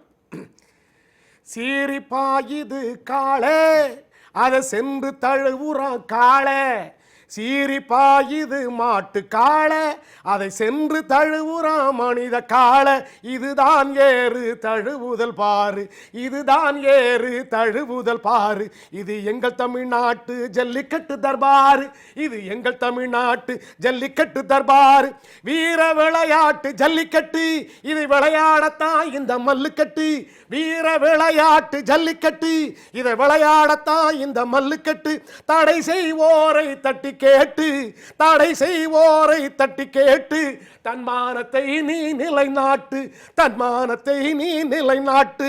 யாரையா நம்மை தடுப்பது, நாம் இனியுமா நன்கு பொறுப்பது? யாரையா நம்மை தடுப்பது, நாம் இனியுமா நன்கு பொறுப்பது? பாரையா எங்கள் கூட்டத்தை, பாரையா எங்கள் கூட்டத்தை, கூரையா தடையில் அசட்டத்தை, கூரையா தடையில் அசட்டத்தை. எங்கள் போராட்டம் வெற்றி பெறும், இன்று போய் நாளை ஜல்லிக்கட்டு நடைபெறும். எங்கள் போராட்டம் வெற்றி பெறும், இன்று போய் நாளை ஜல்லிக்கட்டு நடைபெறும். பீட்டா பொய் வேஷம் கலைந்து விடும், போற்றும் தமிழ் பண்பாடு நிலைத்து விடும். பீட்டா பொய் வேஷம் கலைந்து விடும், போற்றும் தமிழ் பண்பாடு நிலைத்து விடும். வாழ்க தமிழ்நாடு, வாழ்க தமிழ் பண்பாடு, வாழ்க தமிழ் பண்பாடு. நன்றி திரு புஷ்பவனம் குப்புசாமி, நன்றி செந்தூராம் உங்கள் வருகைக்கு. தமிழகத்தின் வீதிகளில் தமிழ்நாட்டு இளைஞர்கள் லட்சக்கணக்கில் திரண்டு வந்து ஒரு மக்கள் இயக்கமாக ஜல்லிக்கட்டு இயக்கத்தை நடத்தி கொண்டிருக்கிறார்கள். ஜல்லிக்கட்டுக்கு தடை நீக்கு என்ற முழக்கத்தின் பின்னால் தமிழகம் புறக்கணிக்கப்பட்டது என்கிற உணர்வின் இயக்கத்தின் வெளிப்பாடு இது இருக்கிறது. பண்பாட்டு உரிமை பாதுகாப்பு என்கிற அம்சம் இருக்கிறது என்கிற பல்வேறு காரணங்களை அரசியல் ஆய்வாளர்கள் சொல்லிய வண்ணம் இருக்கிறார்கள். தமிழ்நாட்டு மட்டுமின்றி டெல்லியிலும், தலைநகர் டெல்லியிலும் ஆயிரக்கணக்கான இளைஞர்கள் இன்றைக்கு போராட்டத்தில் ஈடுபட்டிருக்கிறார்கள். உலகின் பல்வேறு நாடுகளிலும் தமிழர்கள் இந்த போராட்டத்தை, ஜல்லிக்கட்டு ஆதரவு இயக்கத்தை நடத்தியிருக்கிறார்கள். இதற்கு நாடு தழுவிய அளவில், உலகம் தழுவிய அளவில் ஆதரவு வந்த வண்ணம் இருக்கிறது. இப்போது மலையாளத்தின் சூப்பர் ஸ்டார் என்று அழைக்கக்கூடிய அந்த மாநிலத்தின் மிக முக்கியமான நடிகர்களில், முன்னணி நடிகர்களில் ஒருவரான திரு மம்முட்டி இந்த போராட்டத்திற்கு ஆதரவான கருத்தை தெரிவித்திருக்கிறார். அவர் தெரிவித்திருக்கக்கூடிய கருத்துக்களை இப்போது பார்க்கலாம். எந்த ஒரு அரசியல் கட்சியையும் சாராமல், எந்த ஒரு தலைவரின் துணையுமின்றி, ஆண் பெண் ஜாதி மத பாகுபாடின்றி லட்சக்கணக்கான பேர் துணியும் வன்முறை இல்லாமல் தமிழ்நாட்டில் போராடி கொண்டிருக்கிறார்கள். அவர்களுடைய இந்த போராட்டம் இந்தியாவிற்கே ஒரு எடுத்துக்காட்டு. வாழ்த்துக்கள் தொடர். எந்த ஒரு அரசியல் கட்சியையும் சாராமல், எந்த ஒரு தலைவரின் துணையுமின்றி, ஆண் பெண் ஜாதி மத பாகுபாடின்றி லட்சக்கணக்கான பேர் துணியும் வன்முறை இல்லாமல் தமிழ்நாட்டில் போராடி கொண்டிருக்கிறார்கள். அவர்களுடைய இந்த போராட்டம் இந்தியாவிற்கே ஒரு எடுத்துக்காட்டு. வாழ்த்துக்கள் தோழர்களே. இந்தியாவுக்கே எடுத்துக்கான ஒரு போராட்டத்தை தமிழர்கள் நடத்தி கொண்டிருக்கிறார்கள், அவர்களுக்கு வாழ்த்துக்கள் என்று மம்முட்டி சொல்லியிருக்கிறார். இந்த வாழ்த்து ஆயிரக்கணக்கான லட்சக்கணக்கான இளைஞர்களுக்கு ஒவ்வொருவருக்கும் சொந்தமானது. சுய கட்டுப்பாட்டோடு எழுச்சியோடு நடத்தி கொண்டிருக்கக்கூடிய இந்த இளைஞர்கள் அனைவருக்குமான வாழ்த்தாக அது அமைந்திருக்கிறது. நம்மோடு இந்த அமர்வில் திரைப்பட இயக்குனர் திரு ராம் அவர்களும், நாட்டுப்புற பாடகர் திரு வேல்முருகன் அவர்களும், அதே போல நட்டு என்று நண்பர்களால் நாட்டி என்று அழைக்கப்படக்கூடிய நட்ராஜ் சுப்பிரமணியம் அவர்களும் இணைந்திருக்கிறார்கள். வணக்கம் உங்கள் மூவருக்கும். திரு எஸ்ரா, நம்ம இந்த போராட்டத்தினுடைய பல்வேறு பரிமாணங்களை பேச வேண்டியது இருக்கிறது அப்படின்றது, ஒரு வரலாற்று தருணம்ன்ற ஒரு சொல்லை சொன்னீங்க. அந்த சொல் ரொம்ப ஆழமான ஒரு சொல். ஒரு வரலாற்று தருணம் என்பது நாள்தோறும் நடக்கிற ஒன்றல்ல, எப்போதோனும் நடக்கிற ஒன்று. அந்த தருணம் யாரேனும் சிலர் மட்டும் ஏற்படுத்திட முடியாது. அந்த சமூகம், அந்த ஒரு பெருவாரியானவர்கள் அந்த உணர்வோடு வயப்பட்டிருந்திருக்கணும். அதற்கு தேவை இருக்குன்னு நினைக்கிறப்ப தான் அந்த கொதிநிலை வரும் அப்படின்னு சொல்லலாம். அந்த வரலாற்று தருணத்தை இப்போது சாத்தியமானது அதனால் குறிப்பாக தான் இந்த பிரச்சனைக்கு ஒரு பிரச்சனை இல்லை. தொடர்ந்து இது தமிழர்கள் சார்ந்த புறக்கணிப்பு அடுத்தடுத்து நடந்து கொண்டே இருந்ததை பார்த்துக்கிட்டே இருந்த மக்கள், இளைஞர்கள், அவர்களுடைய ஒரு ஒரு பொறுமையினுடைய ஒரு எல்லை தான் நினைக்கிறேன் இது. ஏன்னா நம்ம வரலாற்றில் எல்லா நேரங்களும் இந்த தருணத்தை பார்க்கும்போது நிறைய ஒடுக்குமுறைகளும் அடக்குமுறைகளும் நடந்து அதனோட ஒரு உச்ச நிலையில் தான் அந்த வெடிப்பு வருது. அப்படி தான் சுதந்திர போராட்ட காலத்தில் நடந்தது, அப்படி தான் உலக சரித்திரத்தில் நடந்திருக்கு. நமக்கு தெரிந்த வரலாறு திரும்ப திரும்பி சொல்லக்கூடிய ஒரு உண்மை தொடர்ந்து அவர்கள் மீது சப்ரஷன், அடக்குமுறை செலுத்தப்பட்டே இருந்தால் ஒரு இடத்துல வெடிப்பாங்க. இது இந்த பண்பாட்டின் மீது தொடர்ந்து ஏற்படுத்திய ஒரு அடக்குமுறை. இன்னும் சொல்லப்போனால் இது தெரிந்து அரசியல் காரணங்களுக்காக, சுய லாபங்களுக்காக செய்யப்பட்ட அநீதிகள், நீதி மறுக்கப்பட்டது, பண்பாடு மறுக்கப்பட்டது. தொடர்ந்து தன்னை ஒரு சமூகம் ஒடுக்குதுன்னு உணரும் போது தான் இந்த ஒழிப்பு வரும். அப்படி தான் நான் இதை பார்க்குறேன். இது தமிழர்கள் மனதுக்குள்ள, அவர்களுடைய அன்றாட வாழ்க்கைக்குள்ளே தொடர்ந்து நடந்துக்கிட்டே இருந்த ஒரு விஷயம் இன்றைக்கி வெடிச்சிருக்குது. அதுவும் குறிப்பாக இளைஞர்கள் மத்தியில் வெடிச்சிருக்கு. அப்படின்னா இவர்களை பார்த்து தான் நம்ம இது வரைக்கும் என்ன சொல்லிட்டு இருந்தோம்னா, பொறுப்பற்றவர்கள், எதுவும் தெரியாது, இந்த பண்பாட்டை சீரழிக்கிறார்கள். நாங்கள் அப்படிலாம் இல்லை, எங்களுக்கு என்ன, எங்களுடைய நாங்கள் முழுமையாக இந்த சமூகத்தை அவதானிக்கிறோம், இதுக்கான சரியான விஷயங்களை முன்னெடுப்போம் அப்படின்னு இந்த சமூகத்துக்கு பதில் சொல்லியிருக்காங்கன்னு தான் நான் இதை பார்க்குறேன். அந்த வகையில் இவர்கள் வரலாற்றை கையில் எடுத்திருக்கிறாங்க. இவர்கள் வரலாற்றினுடைய பிரதிநிதிகள்ங்கிறத உணர்ந்திருக்கிறாங்க. அதனுடைய முன்கை எடுப்பவர்களாக இன்றைக்கி முன்னாடி வந்து நிற்கிறாங்க. இதை நம்ம வந்து கேலி பேசலாம். இன்னும் சொல்லப்போனால் இவர்களுக்கு எந்த திட்டமும் இல்லை, பொறுப்பு எல்லாமும் இருக்குது, பொறுத்திருங்கள். எப்போவுமே ஒரு விஷயம் ஆரம்பிக்கும் போதே அதனுடைய முடிவை பற்றி ஏன் பேச ஆரம்பிக்கிறீங்க, நாளை பற்றி ஏன் பேச ஆரம்பிக்கிறீங்க? பொறுத்திருங்கள், அடுத்தடுத்த கட்டங்களில் நடக்கும், வழிகாட்டுங்கள். அவர்களுக்கு மட்டுமே இருக்குது, நமக்கெல்லாம் பொறுப்பு இல்லைன்னு நினைக்க வேண்டாம். நமக்கு பொறுப்பு இருக்குது. அவர்கள் செய்யும்போது அவர்களுக்கு பின்புறமாக நிற்க வேண்டிய பெரும் பொறுப்பு நம்ம அனைவருக்கும் இருக்குது. ஏன்னா வரலாறு கற்றுத்தரக்கூடிய பாடம் என்ன அப்படின்னா, இது போன்ற தருணங்களை கேலி செய்தவர்கள் எல்லாம் காணாமல் போயிட்டாங்க.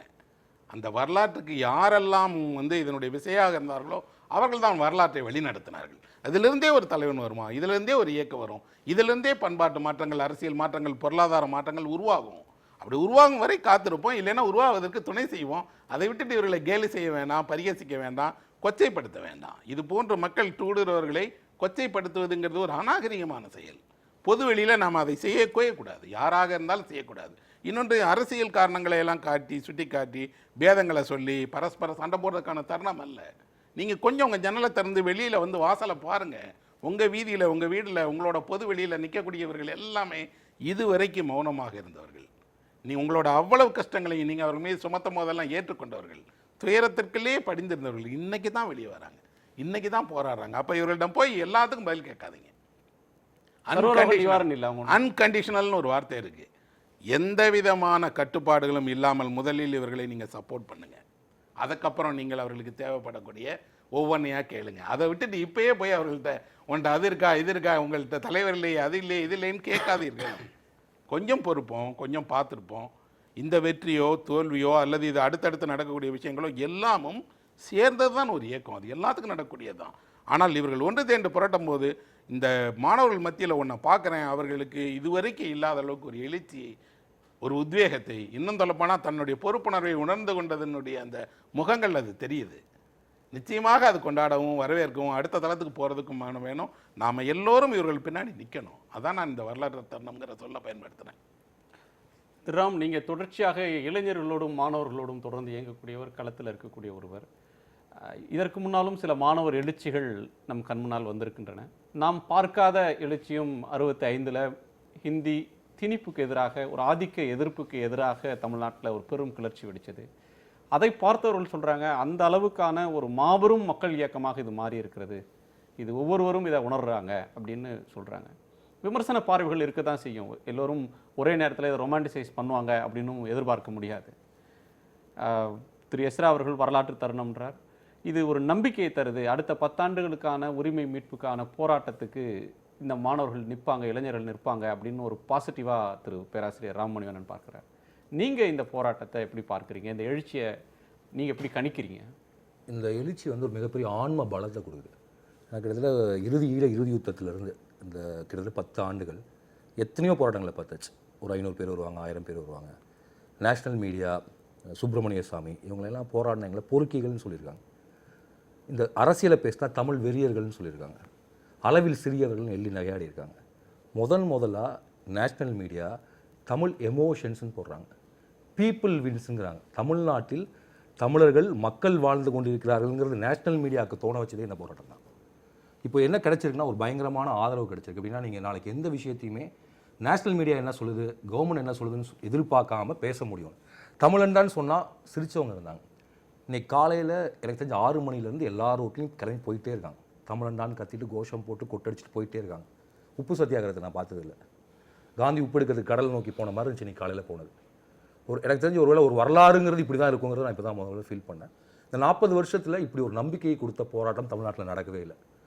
எத்தனையோ பேர் போராட போகிறப்ப எப்படி இருக்கும்னா, எப்படியும் கைது செய்வாங்க, இல்லை நம்மளுடைய சும்மா ஒரு அக்கௌண்ட்டுக்கு போராடுறோங்கிற மாதிரி இருக்கும். இதான் முதல் தடவையாக வெற்றிக்கு போராடுறோம், கொண்டாட்டத்தோடு போராடுறோம் அப்படிங்கிற மாதிரி இருந்துச்சு. அப்புறம் இன்னும் மிக முக்கியமாக சொல்கிறதா இருந்தால் எல்லோரும் ஒரு கேள்வி கேட்டாங்க, அரசியல் படுத்தப்பட்டிருக்காங்களா, அரசியல் எதுவும் இருக்காங்களான்னு. நான் மெரினாவில் தொடங்கி கிட்டத்தட்ட போராட்டம் எல்லா இடத்துக்கும் போயிட்டு வந்தேன். மாணவர்கள் இன்னொரு மிகப்பெரிய வெற்றி கிடைச்சிருக்கு. என்னென்னா, தமிழர்கள் ஒன்று சேர மாட்டார்கள், ஜாதி ரீதியாக பிரிந்து கிடப்பவர்கள் ஒரு காலை ஏவி விடப்பட்டிருந்துச்சு. அந்த காலையை இவர்கள் அடக்கி விட்டார்கள். காலை அடக்கப்பட்டது. அதாவது இதுவரைக்கும் அந்த வீர விளையாட்டு ஒரு ஜாதி பிரிவின் விளையாட்டாக ஒரு வாடி வாசலுக்குள்ளே இருந்துச்சு. அந்த வாடிவாசலை திறந்துட்டாங்க. இனி அது தமிழருடைய விளையாட்டாக மாறி இருக்கு. இன்னைக்கு புதுச்சேரியில் விளையாட்டு நடத்தியிருக்காங்க, இன்னைக்கு புதுச்சேரியில் ஜல்லிக்கட்டு நடத்தியிருக்காங்க, நாளைக்கு தீவுத்திடல் சென்னையில் நடக்கும். எந்த ஜாதியை சேர்ந்தவர்களும் எந்த மதத்தை சேர்ந்தவர்களும் எந்த கட்சியை சேர்ந்தவர்களும் நடத்தக்கூடிய ஒரு விளையாட்டாக இன்னைக்கு ஜல்லிக்கட்டு விளையாட்டு மாறி இருக்கு. அப்போ ஜாதிங்கிற ஒரு விஷயத்தை இன்றைய போராட்டம் உடைச்சிருக்கு. ஏன்னா நேற்று நைட்டில் திரும்ப மாணவர்கள்ட்ட ஒரு கேள்வி கேட்டாங்க, நீங்கள் எந்த ஜாதி, அந்த ஜாதியா அந்த ஜாதி இல்லை, இந்த ஜாதியா இந்த ஜாதி இல்லை, எந்த ஜாதியா எந்த ஜாதியும் இல்லை, அந்த மதமா அந்த மதம் இல்லை, இந்த மதமா இந்த மதம் இல்லை, அப்போ நீ யார்? நான் தமிழன். இப்போ தமிழன்கிற ஒற்றை அடையாளத்துக்குள் வரும்பொழுது இது வரைக்கும் உள்ள ஜாதி உருவாக்குற வன்கொடுமையை எதிர்ப்பதற்கான, ஆணவ படுகொலைகளை மறுப்பதற்கான ஒரு தருணம் வந்திருக்கு. ஏன்னா இன்றைக்கி வந்திருக்க பசங்க என்ன சொல்லுவாங்கன்னா, இந்த இல்லை எங்களுடைய பிரச்சனை, இதற்கு பிறகு எல்லாத்துக்கும் நான் வருவோங்கிறேன். எல்லாத்துக்கும் நான் வருவானா இதே மாதிரி பீச்சில் 6 லட்சம் பேர் வருவாங்கன்னு இல்லை. நீங்கள் போராடுவீங்க, உங்கள் போராட்டத்தை செவிசாய்க்கலைன்னா அவங்க பதில் கேட்பாங்க. அவங்கவுங்க வேலை பார்க்குற இடத்துல, அது டைடல் பார்க்காக இருந்தாலும் சரி, வீட்டுக்கு வெளியாக இருந்தாலும் சரி, குடும்பமாக வந்து கேள்வி கேட்பார்கள். இனிமேல் நீங்கள் எந்த அரசியல் கட்சிக்கும் போக வேண்டியதில்லை, இதுக்கும் போக வேண்டியதில்லை. நல்ல வேலை அரசியல் கட்சிகள் வரல. ஏன்னா இப்போ அரசியல் கட்சி வந்தால் என்ன ஆயிருக்குன்னா, 2வது நாள் பேசி நெகோஷியேட் பண்ணி போராட்டம் முடிஞ்சுன்னு அறிவிச்சிட்டு போயிடுவாங்க. ஏன்னா துப்பாக்கி வந்துடும், யாராவது இறந்து போயிடுவாங்க, வேணாம் இதோட நிறுத்திக்குவோம், கவர்மெண்ட் சொல்கிறேன்னு சொல்லியிருக்கு, கோர்ட்டு தான் பார்த்துக்கணும்னு சொல்லுவாங்க. இந்த தடவை முதல் முறையாக மாணவர்கள் என்ன சொன்னாங்க, எனக்கு கோர்ட்டை பற்றி கவலை இல்லை, அரசாங்கத்தை பற்றி கவலை இல்லை, அரசியல் கட்சிகளை பற்றி கவலை இல்லை, அரசை பற்றி கவலை இல்லை, எனக்கு இது வேணும், நீ சொல்கிற வரைக்கும் நான் இங்கே உட்காரேன், எதுவுமே பண்ண மாட்டேன், ஒரு இடத்தில் அமர்ந்திருப்பேன் 7 நாட்களாக இரவிலும் பணியிலும் அப்படிங்கிற போராட்டம் இந்தியாவிற்கான முதல் போராட்டம். ஒரு சரி, இது வரைக்கும் இப்படி ஒரு கடலை, இந்த வங்கக்கடலை பார்த்தது இல்லை. ஒரு நேஷனல் மீடியாவில் இப்போ வந்திருக்கக்கூடிய ஒரு செய்தி, government bends to people's power, bends to Tamil people's பவர்னு சொல்லணும். ஏன்னா நேஷனல் மீடியா இது வரைக்கும் தமிழர்களை வெறியர்கள்னு சொன்னவங்க எங்களுடைய சென்டிமெண்ட்ஸை வந்து இந்தியாவிற்கு எதிரான சென்டிமெண்ட்ஸாக பார்த்தாங்கல்ல. ஏன்னா முந்தானேத்து ராமேஸ்வரத்தினுடைய படகு இளைஞர் ராணுவத்தால் சுடப்பட்டதா செஞ்சிருக்கு. இந்த போராட்டம் நடந்து கொண்டுட்டு இருக்கப்பவே நாளைக்கு இதே மாணவர்கள் கேள்வி கேட்க தான் போகிறாங்க. இந்த ஜல்லிக்கட்டு முடிந்தவுடன் அதுக்காக டெய்லி போராட்டம் நடக்கணும், எல்லாத்துக்கும் வேலை இருக்குது, போராட எல்லாரும் அவங்க வேலைக்கு போவாங்க. ஆனால் சார் சொன்ன மாதிரி கிட்டத்தட்ட 10 வருஷமாக வெவ்வேறு காரணங்களாக கடைசி அந்த 500 1000 ரூபாங்கிறது டிமானிட்டைசேஷனுங்கிறது அவ்வளோ பெரிய டிப்ரெஷன் கிரியேட் பண்ணியிருக்கு. இன்னைக்கு விவசாய தற்கொலைகளில் நம்ம ஊரில் வருஷம் பஞ்சம் இருந்துச்சு, இந்த 2 வருஷத்தில் பஞ்சம் இருந்துச்சு, எனக்கு தற்கொலை நடந்ததில்லை. ஏன்னா கந்து வெட்டி கொடுக்குறவன்ட்டு காசு இல்லை, திருப்பூரில் வேலைக்கு போகலான்னு அங்கே வேலை இல்லை, இல்லைன்னா இப்போது திருச்சி தஞ்சாவூர்லேருந்து கிளம்பி ரவுட் சீசனில் திருப்பூருக்கு போவாங்க. அப்போ நம்ம எல்லாம் நினச்சோம் கள்ளப்படத்தை ஒழிக்குன்னு நினச்சோம், ஆனால் கடைசியில் அது விவசாயிகளை கொண்டுச்சு. ஸோ இப்போ பேசுகிற பசங்க வந்து வெறும் ஜல்லிக்கட்டை பேசல, A2 பால் வேணும்னு கேட்குறாங்க. ஜல்லிக்கட்டுங்கிற கலாச்சாரம் எப்படி பொருளாதாரத்தோடு சம்மந்தப்பட்டதுங்கிறாங்க. ஏன் காளையை பாதுகாக்கணும், எதுக்கு ஒரு நல்ல காளையை உருவாக்குவதன் மூலியமாக எப்படி நல்ல கன்றுக்குட்டிகளை உருவாக்க முடியுங்கிற விஷயம் அதில் இருக்குது. ஒரு தாய் வந்து என்ன சொல்கிறாங்கன்னா, என் குழந்தைக்கு நல்ல பால் வேணும், அதுக்கான அந்த போராட்டத்துக்கு வந்திருக்கேங்கிறாங்க. எனக்கு தெரிஞ்சு உணவு அரசியல், உணவிற்காக நடக்கக்கூடிய போராட்டம் இந்தியாவிலே தான் முதல் போராட்டம்.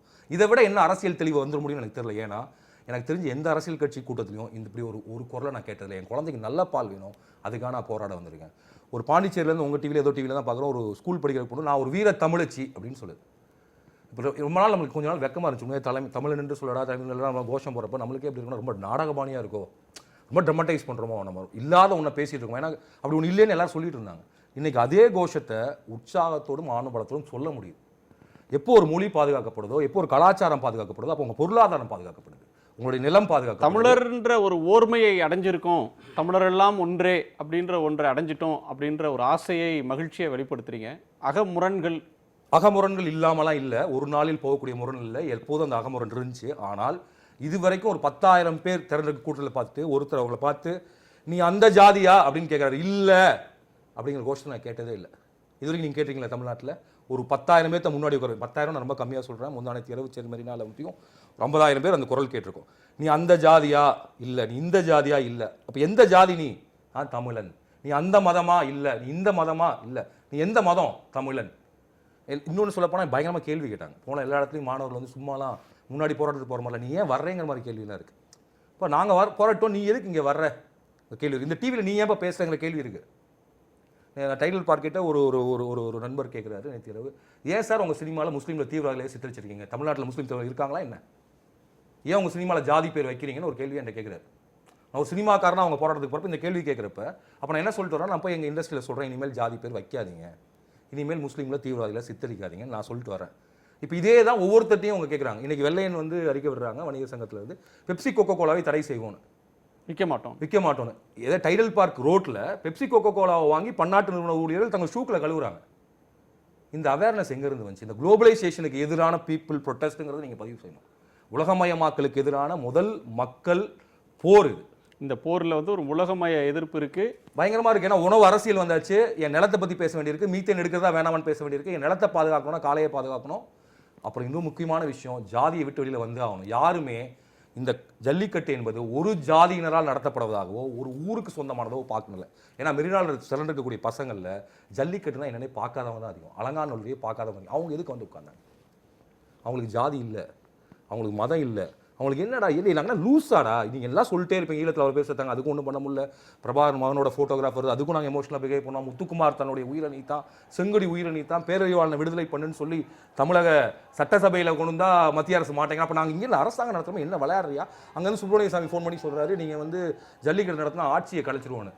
மக்களால் தேர்ந்தெடுக்கப்பட்ட ஒரு ஆட்சியை கலைப்பேன் என்று ஆளுங்கட்சியை சார்ந்த மத்திய அரசை சார்ந்த மத்திய அரசின் ஒரு ஏஜென்ட் சொல்கிறாரு.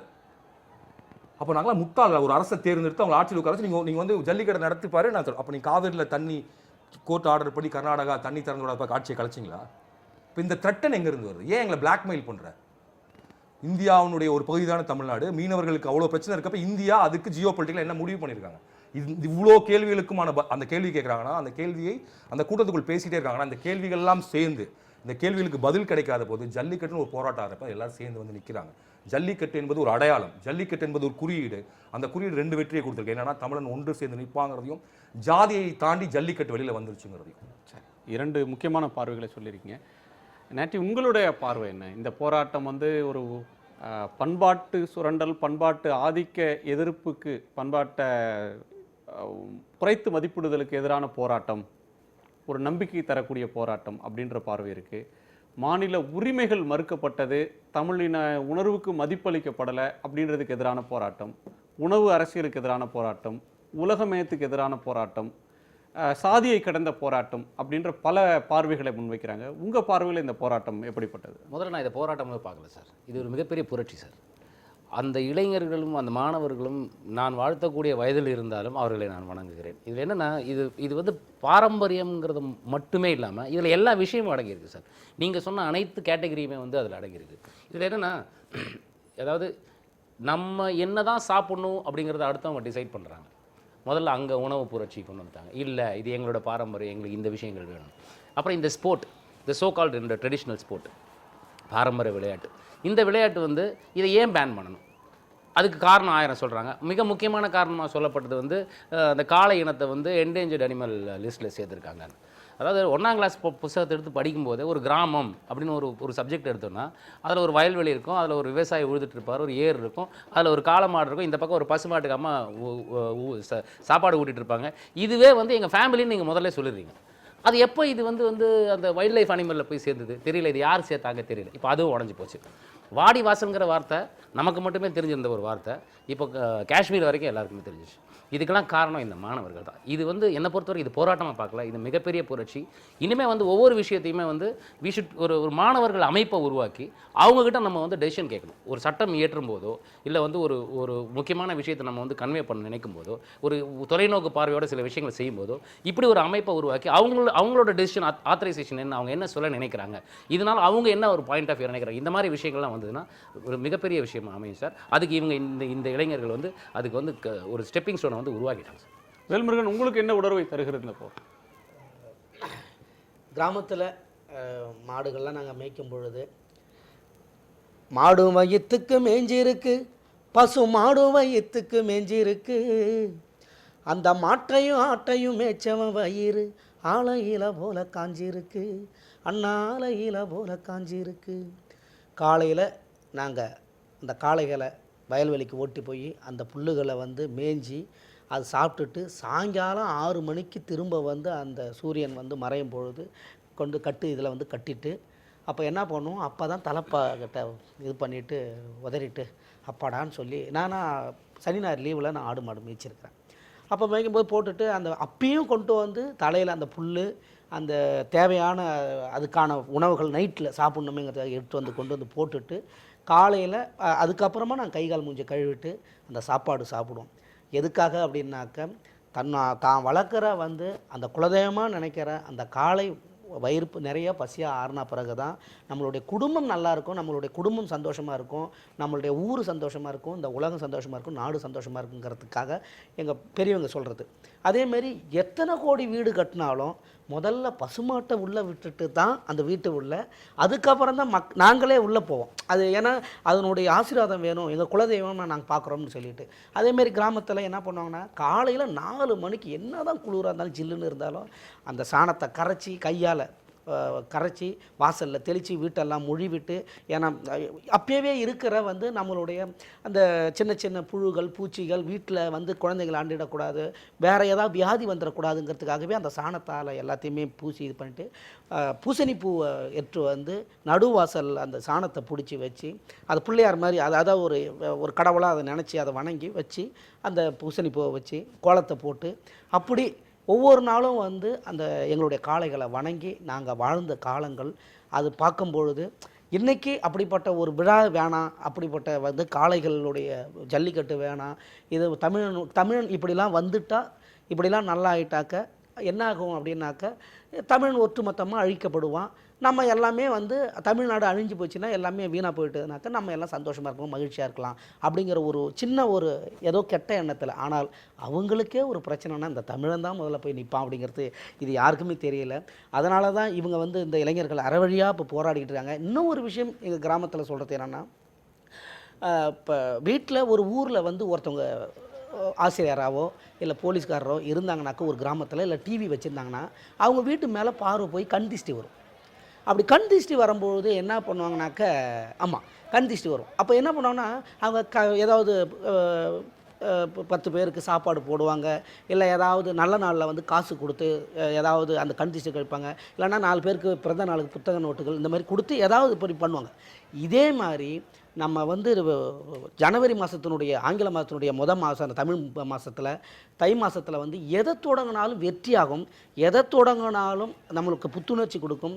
அதனால தான் என்ன பண்ணுவாங்கனாக்கா அந்த தை மாதம் போகிறவட்ட எல்லாமே வெற்றியாகும், எல்லாமே நல்லது நடக்கும்னு சொல்லும் பொழுது அப்போ காளைகளும் அதை வந்து விளையாடும் பொழுது அதோட போட்டி போடும் பொழுது அப்போ நம்மளுடைய வீரர்கள் வந்து அந்த கொம்பில் கிழிச்சோ உளுந்தோ ஏதோ ஒன்று ரத்தம் பூமியில் சிந்தும் பொழுது அந்த கண் திஷ்டி கழியும் பொழுது இயற்கை உபாதைகள் வராது, இயற்கை பாதிப்புகள் வராது, இயற்கையினுடைய சூழல்கள் வந்து நம்மளை மக்களை சூழாதுங்கிறதுக்காக சில கண் திஷ்டிக்காகவும் சில அந்த விளையாட்டில் வந்து மனிதனுடைய ரத்தம் சிந்தும் பொழுது அது கரையும் கம்மியாகும். அதனால தான் அந்த 3 வருஷம் இந்த காளைகள் விளையாட்டு இல்லாத பொழுது நிறைய இயற்கையினுடைய சீற்றத்தை நம்ம அழிவுக்கு நமக்கு பார்த்தோம்.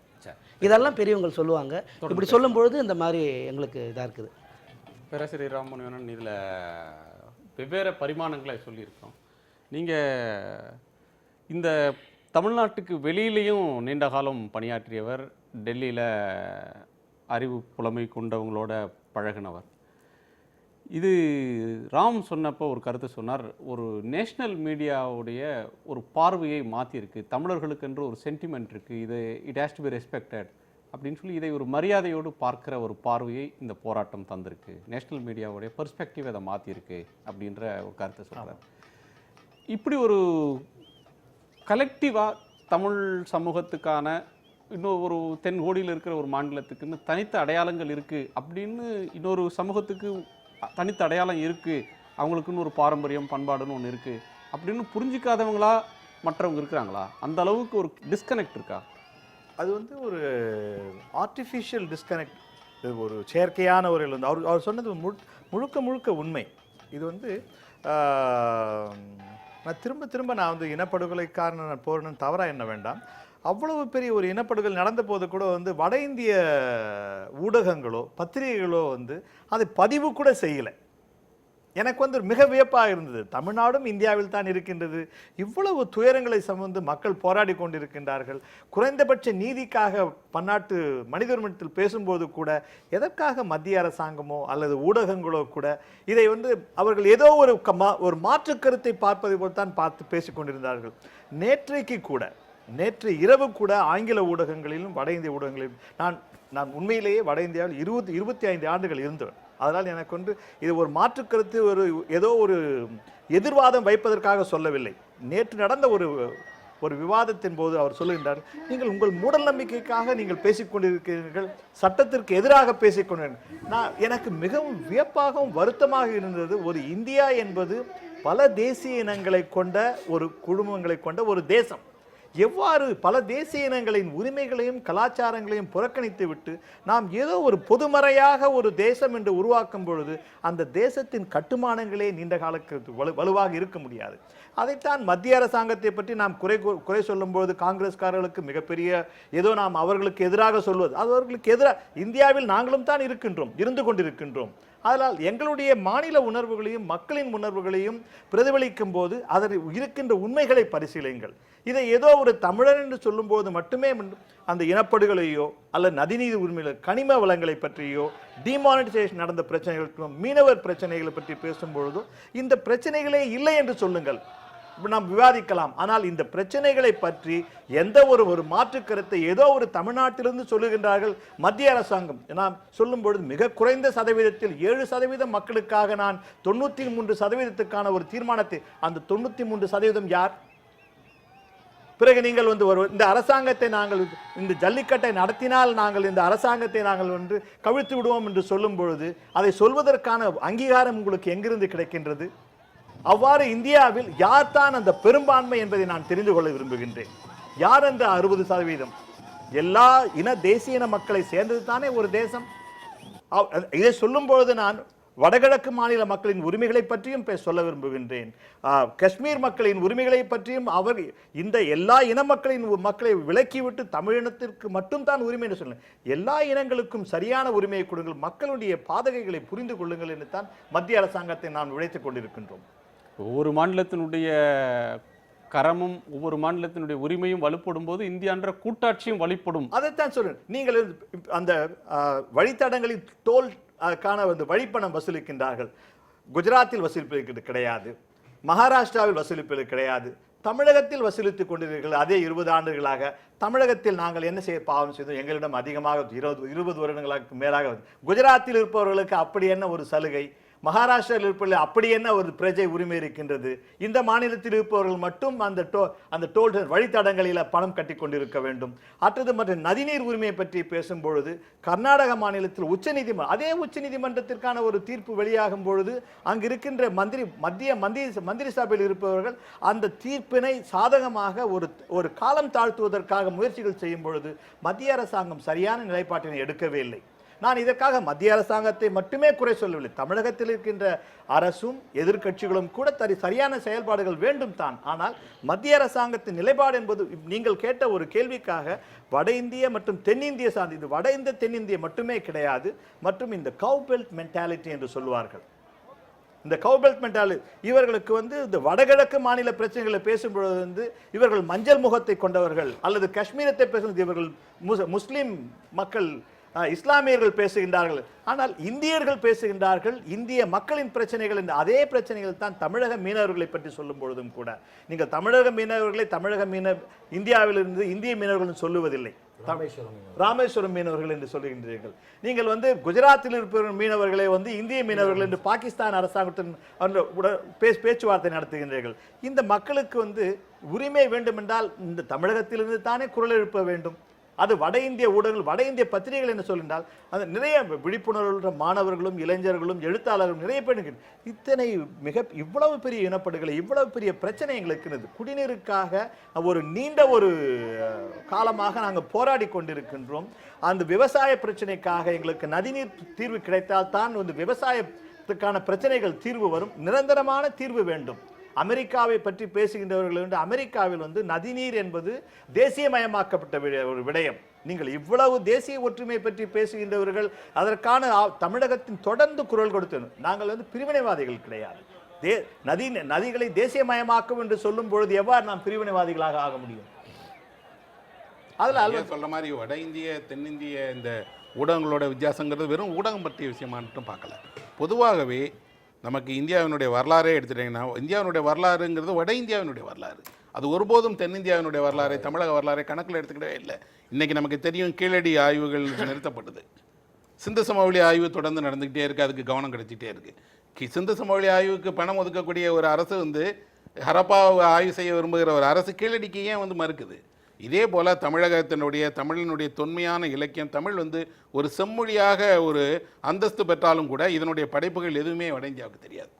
இன்னும் சொல்லப்போனால் அடிப்படையாக எந்த ஊர்கள் எங்கே இருக்குன்னு கூட தெரியாது. ஆனால் நம்மகிட்ட என்ன இருக்குன்னா, நமக்கு வட இந்தியாவை பற்றி தெரியும், வட இந்தியாவினுடைய பண்டிகைகளை தெரியும். நம்ம ஊரில் ஹோலி கொண்டாடுறாங்க. நாம் தமிழக மக்கள் சின்ன ஊரில் கூட இப்போ ஹோலி பரவிட்டு வருது. ஆனால் அப்படி ஏதாவது தமிழர்கள் பண்டிகையை வட இந்தியாவில் கொண்டாடுறாங்களா? ஒன்றுமே வேண்டாம். இசைக்கருவிகளில் வட இந்தியாவினுடைய எத்தனையோ இசைக்கருவிகள் தமிழகத்தில் முக்கியமான இசைக்கருவிகளால் வாசிக்கப்படுது. தமிழகத்தில் வாசிக்கப்படக்கூடிய நாதஸ்வரத்தை வாசிக்கிற ஒரு வட இந்திய கலைஞரை சொல்லுங்கள். எங்காவது ஒரு இந்தியாவினுடைய வேறு பகுதிகளில் ஒருத்தர் நாதஸ்வரம் வாசிக்கிறாரு, இவர் இதை கற்றுக்கிட்டாருன்னு சொல்லி. சரி, குறைந்தபட்சம் கூட நமக்கு வட இந்தியாவுக்கும் தென்னிந்தியாவுக்கும் இருக்கக்கூடிய இந்த பிரிவு இருக்குது. என்னன்னா, அதே நேரத்தில் வட இந்தியாவினுடைய பிரச்சனைகளை, சமூக விஷயங்களை, பொருளாதார விஷயங்களை குறித்து தென்னிந்தியாவிலும் இது போல ஒரு புரிதல் இல்லாமல் இருக்கிறாங்க. வடகிழக்கு மாநிலங்களை பற்றி நமக்கு தெரியவே இல்லை. நான் இந்தியாவின் குறுக்க முழுவதும் பயணம் பண்ணி பார்த்துருக்கேன். பயணம் பண்ணுகிற தருணத்தில் எல்லாத்திலும் அவர்களுக்கு தமிழகம் என்று தெரிந்தால் ராமேஸ்வரம் தான் தெரியும். ஏன்னா அது புனித ஸ்தலங்கிறதுனால. சென்னையை தெரியும், அது தலைநகருங்கிறதுனால. வேறு தமிழ் பண்பாடு பற்றியோ, தமிழ் இலக்கியம் பற்றியோ, தமிழ் வரலாறு பற்றியோ தெரியாது. இது சாமானியர்களுக்கு அல்ல, படித்தவர்களுக்கு தெரியாது, ஊடகங்களுக்கு தெரியாது, கல்வி புலங்களில் இருப்பவர்களுக்கு தெரியாது. நாம் பேச அழைக்கப்பட்டிருக்கக்கூடிய பெரிய இலக்கிய விழாக்களில் நம்ம கூட வந்திருக்கக்கூடிய இலக்கியவாதிகளுக்கே தெரியாது நம் மொழியில் என்னெல்லாம் எழுதப்பட்டிருக்கிறது. திரைப்படத்துறையில் இருக்கக்கூடிய, அதிலும் குறிப்பாக இங்கே இருந்து வட இந்தியாவில் போய் பணியாற்றுகிற இப்போ நட்டி போன்ற பெரும் கலைஞர்களால் இவர்களை தெரிந்து வைத்திருக்கிறதுனால என்ன சொல்கிறாங்கன்னா, இவங்கெல்லாம் அங்கே வந்து வேலை செய்கிறாங்க, திரைப்படத்துறையில் இருக்காங்கன்னு தெரியுதே தவிர. திருக்குறள் டிரான்ஸ்லேஷன் புக்கை வந்து கிட்டத்தட்ட ஒரு 1300க்கு மேலே புத்தகம் வந்து நான் கிஃப்ட்டை கொடுத்துருக்கேன் சார். அங்கே இருக்கிற நண்பர்களுக்கு பர்த்டே இந்த மாதிரி. ஏன்னா அவங்களுக்கு நிறைய விஷயங்கள் தெரியறதில்லை. இன்ஃபேக்ட் உலகத்தின் மூத்த குடிமக்கள் நம்ம தான். முதல் மொழி தமிழ் தான், அப்படி தான் சொல்ல முடியும். ஏன்னா Sanskrit is does not existing now. So அதனால் நம்ம இதை இப்போ நம்ம சொல்லலாம். நம்மளுடைய கலாச்சார விஷயங்கள், ஜல்லிக்கட்டுனா என்னன்னு ஒரு எனக்கு தெரிந்த நண்பர் வந்து ஒரு 10 நாளைக்கு முன்னாடி தான் கேட்குறாரு, ஜல்லிக்கட்டுனா என்ன, இட்ஸ் இந்த மெட்டடார் மாதிரியா அப்படின்னு. அந்த மெட்டடாரில் வந்து அந்த மாடு இறக்கும் அப்படிங்கிறது வந்து உறுதி செய்யப்பட்ட ஒரு விஷயம். ஆனால் இங்கே ஜல்லிக்கட்டில் என்னைக்காவது எனக்கு புரியாத ஒரு விஷயம் என்னென்னா, மாடு கம்ப்ளைண்ட் பண்ணிச்சா, இல்லை மாட்டு ஓனர் கம்ப்ளைண்ட் பண்ணாரா, இல்லை மாடு ஏறி தழுவின சகோதரன் கம்ப்ளைண்ட் பண்ணானா இது வந்து ராங் ஸ்போர்ட்னு கிடையவே கிடையாது. இவங்களாம் ஒரு டெசிஷன் எடுத்தாங்க. இவங்களாம் இது ஒரு பாரம்பரியம், இதனால் வந்து இவங்க இந்த நல்ல பிரீடு உருவாகும், இதனால் விவசாயிகளுக்கு பெரும் பலன் அரைக்கும், விவசாயிகள் வெற்றி பெற்றால் அந்த மாநில மக்கள் வெற்றி பெறுவாங்க, இப்படிங்கிற ஒரு விஷயமே வந்து கொஞ்சம் கொஞ்சமாக அவங்க எக்ஸ்பிளைன் பண்ணதுக்கப்புறம் அதே நண்பர் வந்து இப்போது அவருடைய நண்பர்கள் சமூகம் சேர்ந்தவங்களை வந்து ஜல்லிக்கட்டுக்கு நாங்கள் ஆதரவு அளிக்கிறோம் வாட்ஸ்அப் அனுப்பிச்சிட்டு இருக்கேன். ஸோ அப்படி தான் கொஞ்சம் கொஞ்சமாக வந்து நம்ம இந்த விஷயத்தை ரீச் பண்ணிடுவோம் சார். ஒரு சிறிய இடைவேளைக்கு பிறகு பேசலாம். இந்த போராட்டத்தில் வந்து பலதரப்பட்டவர்கள் வருகிறார்கள், சாரையாக வந்துக்கிட்டே இருக்கிறாங்க. மெரினாவை சுற்றி பல கிலோமீட்டர் தூரத்துக்கு, மெரினாவில் மட்டுமல்ல அதுக்கு வெளியிலும் மக்கள் நின்ற வண்ணம் இருக்கிறார்கள். சந்திக்கும்போது இதை பற்றி பேசுகிறாங்க. இதில் நம்ம இந்த போராட்டத்தில் பல அம்சங்கள் புதுமையாக இருக்கிறது. போராட்ட வடிவம் புதுமையாக இருக்குது. போராடுபவர்கள் பெரிய ஊடகங்களை நம்பி இந்த போராட்டத்தில் அவங்க இறங்கலை, ஆர்கனைஸ்டு மீடியாவை நம்பி இறங்கலை, பெரிய ஊடகங்கள் தங்களை ஆதரிக்கும், பெரிய கட்சிகள் ஆதரிப்பாங்கன்னு நம்பி இறங்கலை, சமூக ஊடகங்களை நம்பி தான் அவங்க சின்னதாக களமிறங்கினாங்க. பெரிய ஊடகங்கள் தொடர்ந்து எங்களை ஆதரிக்கணும்னு அவங்க கேட்கல, எங்களால் எங்கள் மெசேஜை மக்கள்கிட்ட கொண்டு போக முடியுன்ற நம்பிக்கை அவர்களுக்கு இருக்குது. அடுத்த இன்னொரு அம்சம், சாரியாக வர்றவங்க வெவ்வேறு அரசியல் கண்ணோட்டத்தில் இருக்கக்கூடியவங்களும் வர்றாங்க, அரசியலுக்கு வெளியில் இருக்கக்கூடியவங்களும் வர்றாங்க. வரக்கூடியவர்கள் ஒரு ஆட்டம் பாட்டம் கொண்டாட்டம்ன்றது அதோட சேர்ந்தே வருது. ஒரு செலிப்ரேஷன் அந்த போராட்டத்துக்கு ஊடாக இருக்கிறது. பறை இசையை முழங்கிட்டு வராங்க. சென்னையின் பல வீதிகளில் இசையோடு போய் அங்கே கலந்துக்கிறாங்க. வெவ்வேறு விதமான ரைமிங்கான முழக்கங்கள் புதுசாக வருது. அப்படின்ற ஒரு அம்சம் ஒரு வியப்பை தருகிறது. இந்த கொண்டாட்டம் எதனால் வருது? ஒரு போராடுகிற போது சேர்ந்தே கொண்டாட்டமும் வருமா? அதுக்கு முன்னுதாரணங்கள் இருக்கா அப்படின்றத உங்களை மாதிரி இருக்கவங்க சொல்லணும். அடுத்து தமிழ்நாட்டினுடைய பல முனைகளில் தமிழ்நாட்டோடு இந்த தமிழ்நாட்டு பண்பாடுன்னு சொல்கிறதோட நேரடியாக தொடர்பு இல்லை, கொஞ்சம் வெளியே இருக்கிறவங்க அப்படின்னு சொல்கிற எல்லைப்புறங்களில் இருக்கிறவங்க, அது பள்ளிப்பட்டாக இருக்கலாம், திருவள்ளூர் மாவட்டத்தினுடைய சில பகுதிகளாக இருக்கலாம், ஒசூர் மாதிரியான இடங்களாக இருக்கலாம், அல்லது நீங்கள் கடைக்கோடியில் கன்னியாகுமரி மாவட்டத்தினுடைய சில பகுதிகளாக இருக்கலாம். எல்லா இடத்திலும் போராடுகிறார்கள். எல்லா மாவட்டத்தில் எங்களுடைய மாவட்ட செய்தியாளர்கள் மற்றவர்கள்ட்ட பேசும்போது, நாங்கள் இவ்வளவு போராட்டத்தை பார்த்ததே இல்லை, சென்னையில் மட்டும் இல்லை தமிழ்நாட்டின் எந்த ஊரில் பார்த்தாலும் இவ்வளவு கூட்டம் வருகிறது, இவ்வளவு பெரிய அளவில் வந்தவங்க கலைந்து போகாமல் அப்படியே நிற்கிறாங்க, மீண்டும் வந்துக்கிட்டு இருக்கிறாங்க அப்படின்னு வியப்பாக சொல்கிற ஒன்று இருக்குது. இந்த பௌதீகத்தை எப்படி புரிஞ்சுக்கிறது அப்படின்றதையும் ஒரு சிறிய இடைவேளைக்கு பிறகு பேசலாம். ஒரு சிறிய இடைவேளைக்கு பிறகு காலத்தின் குரல் தொடரும்.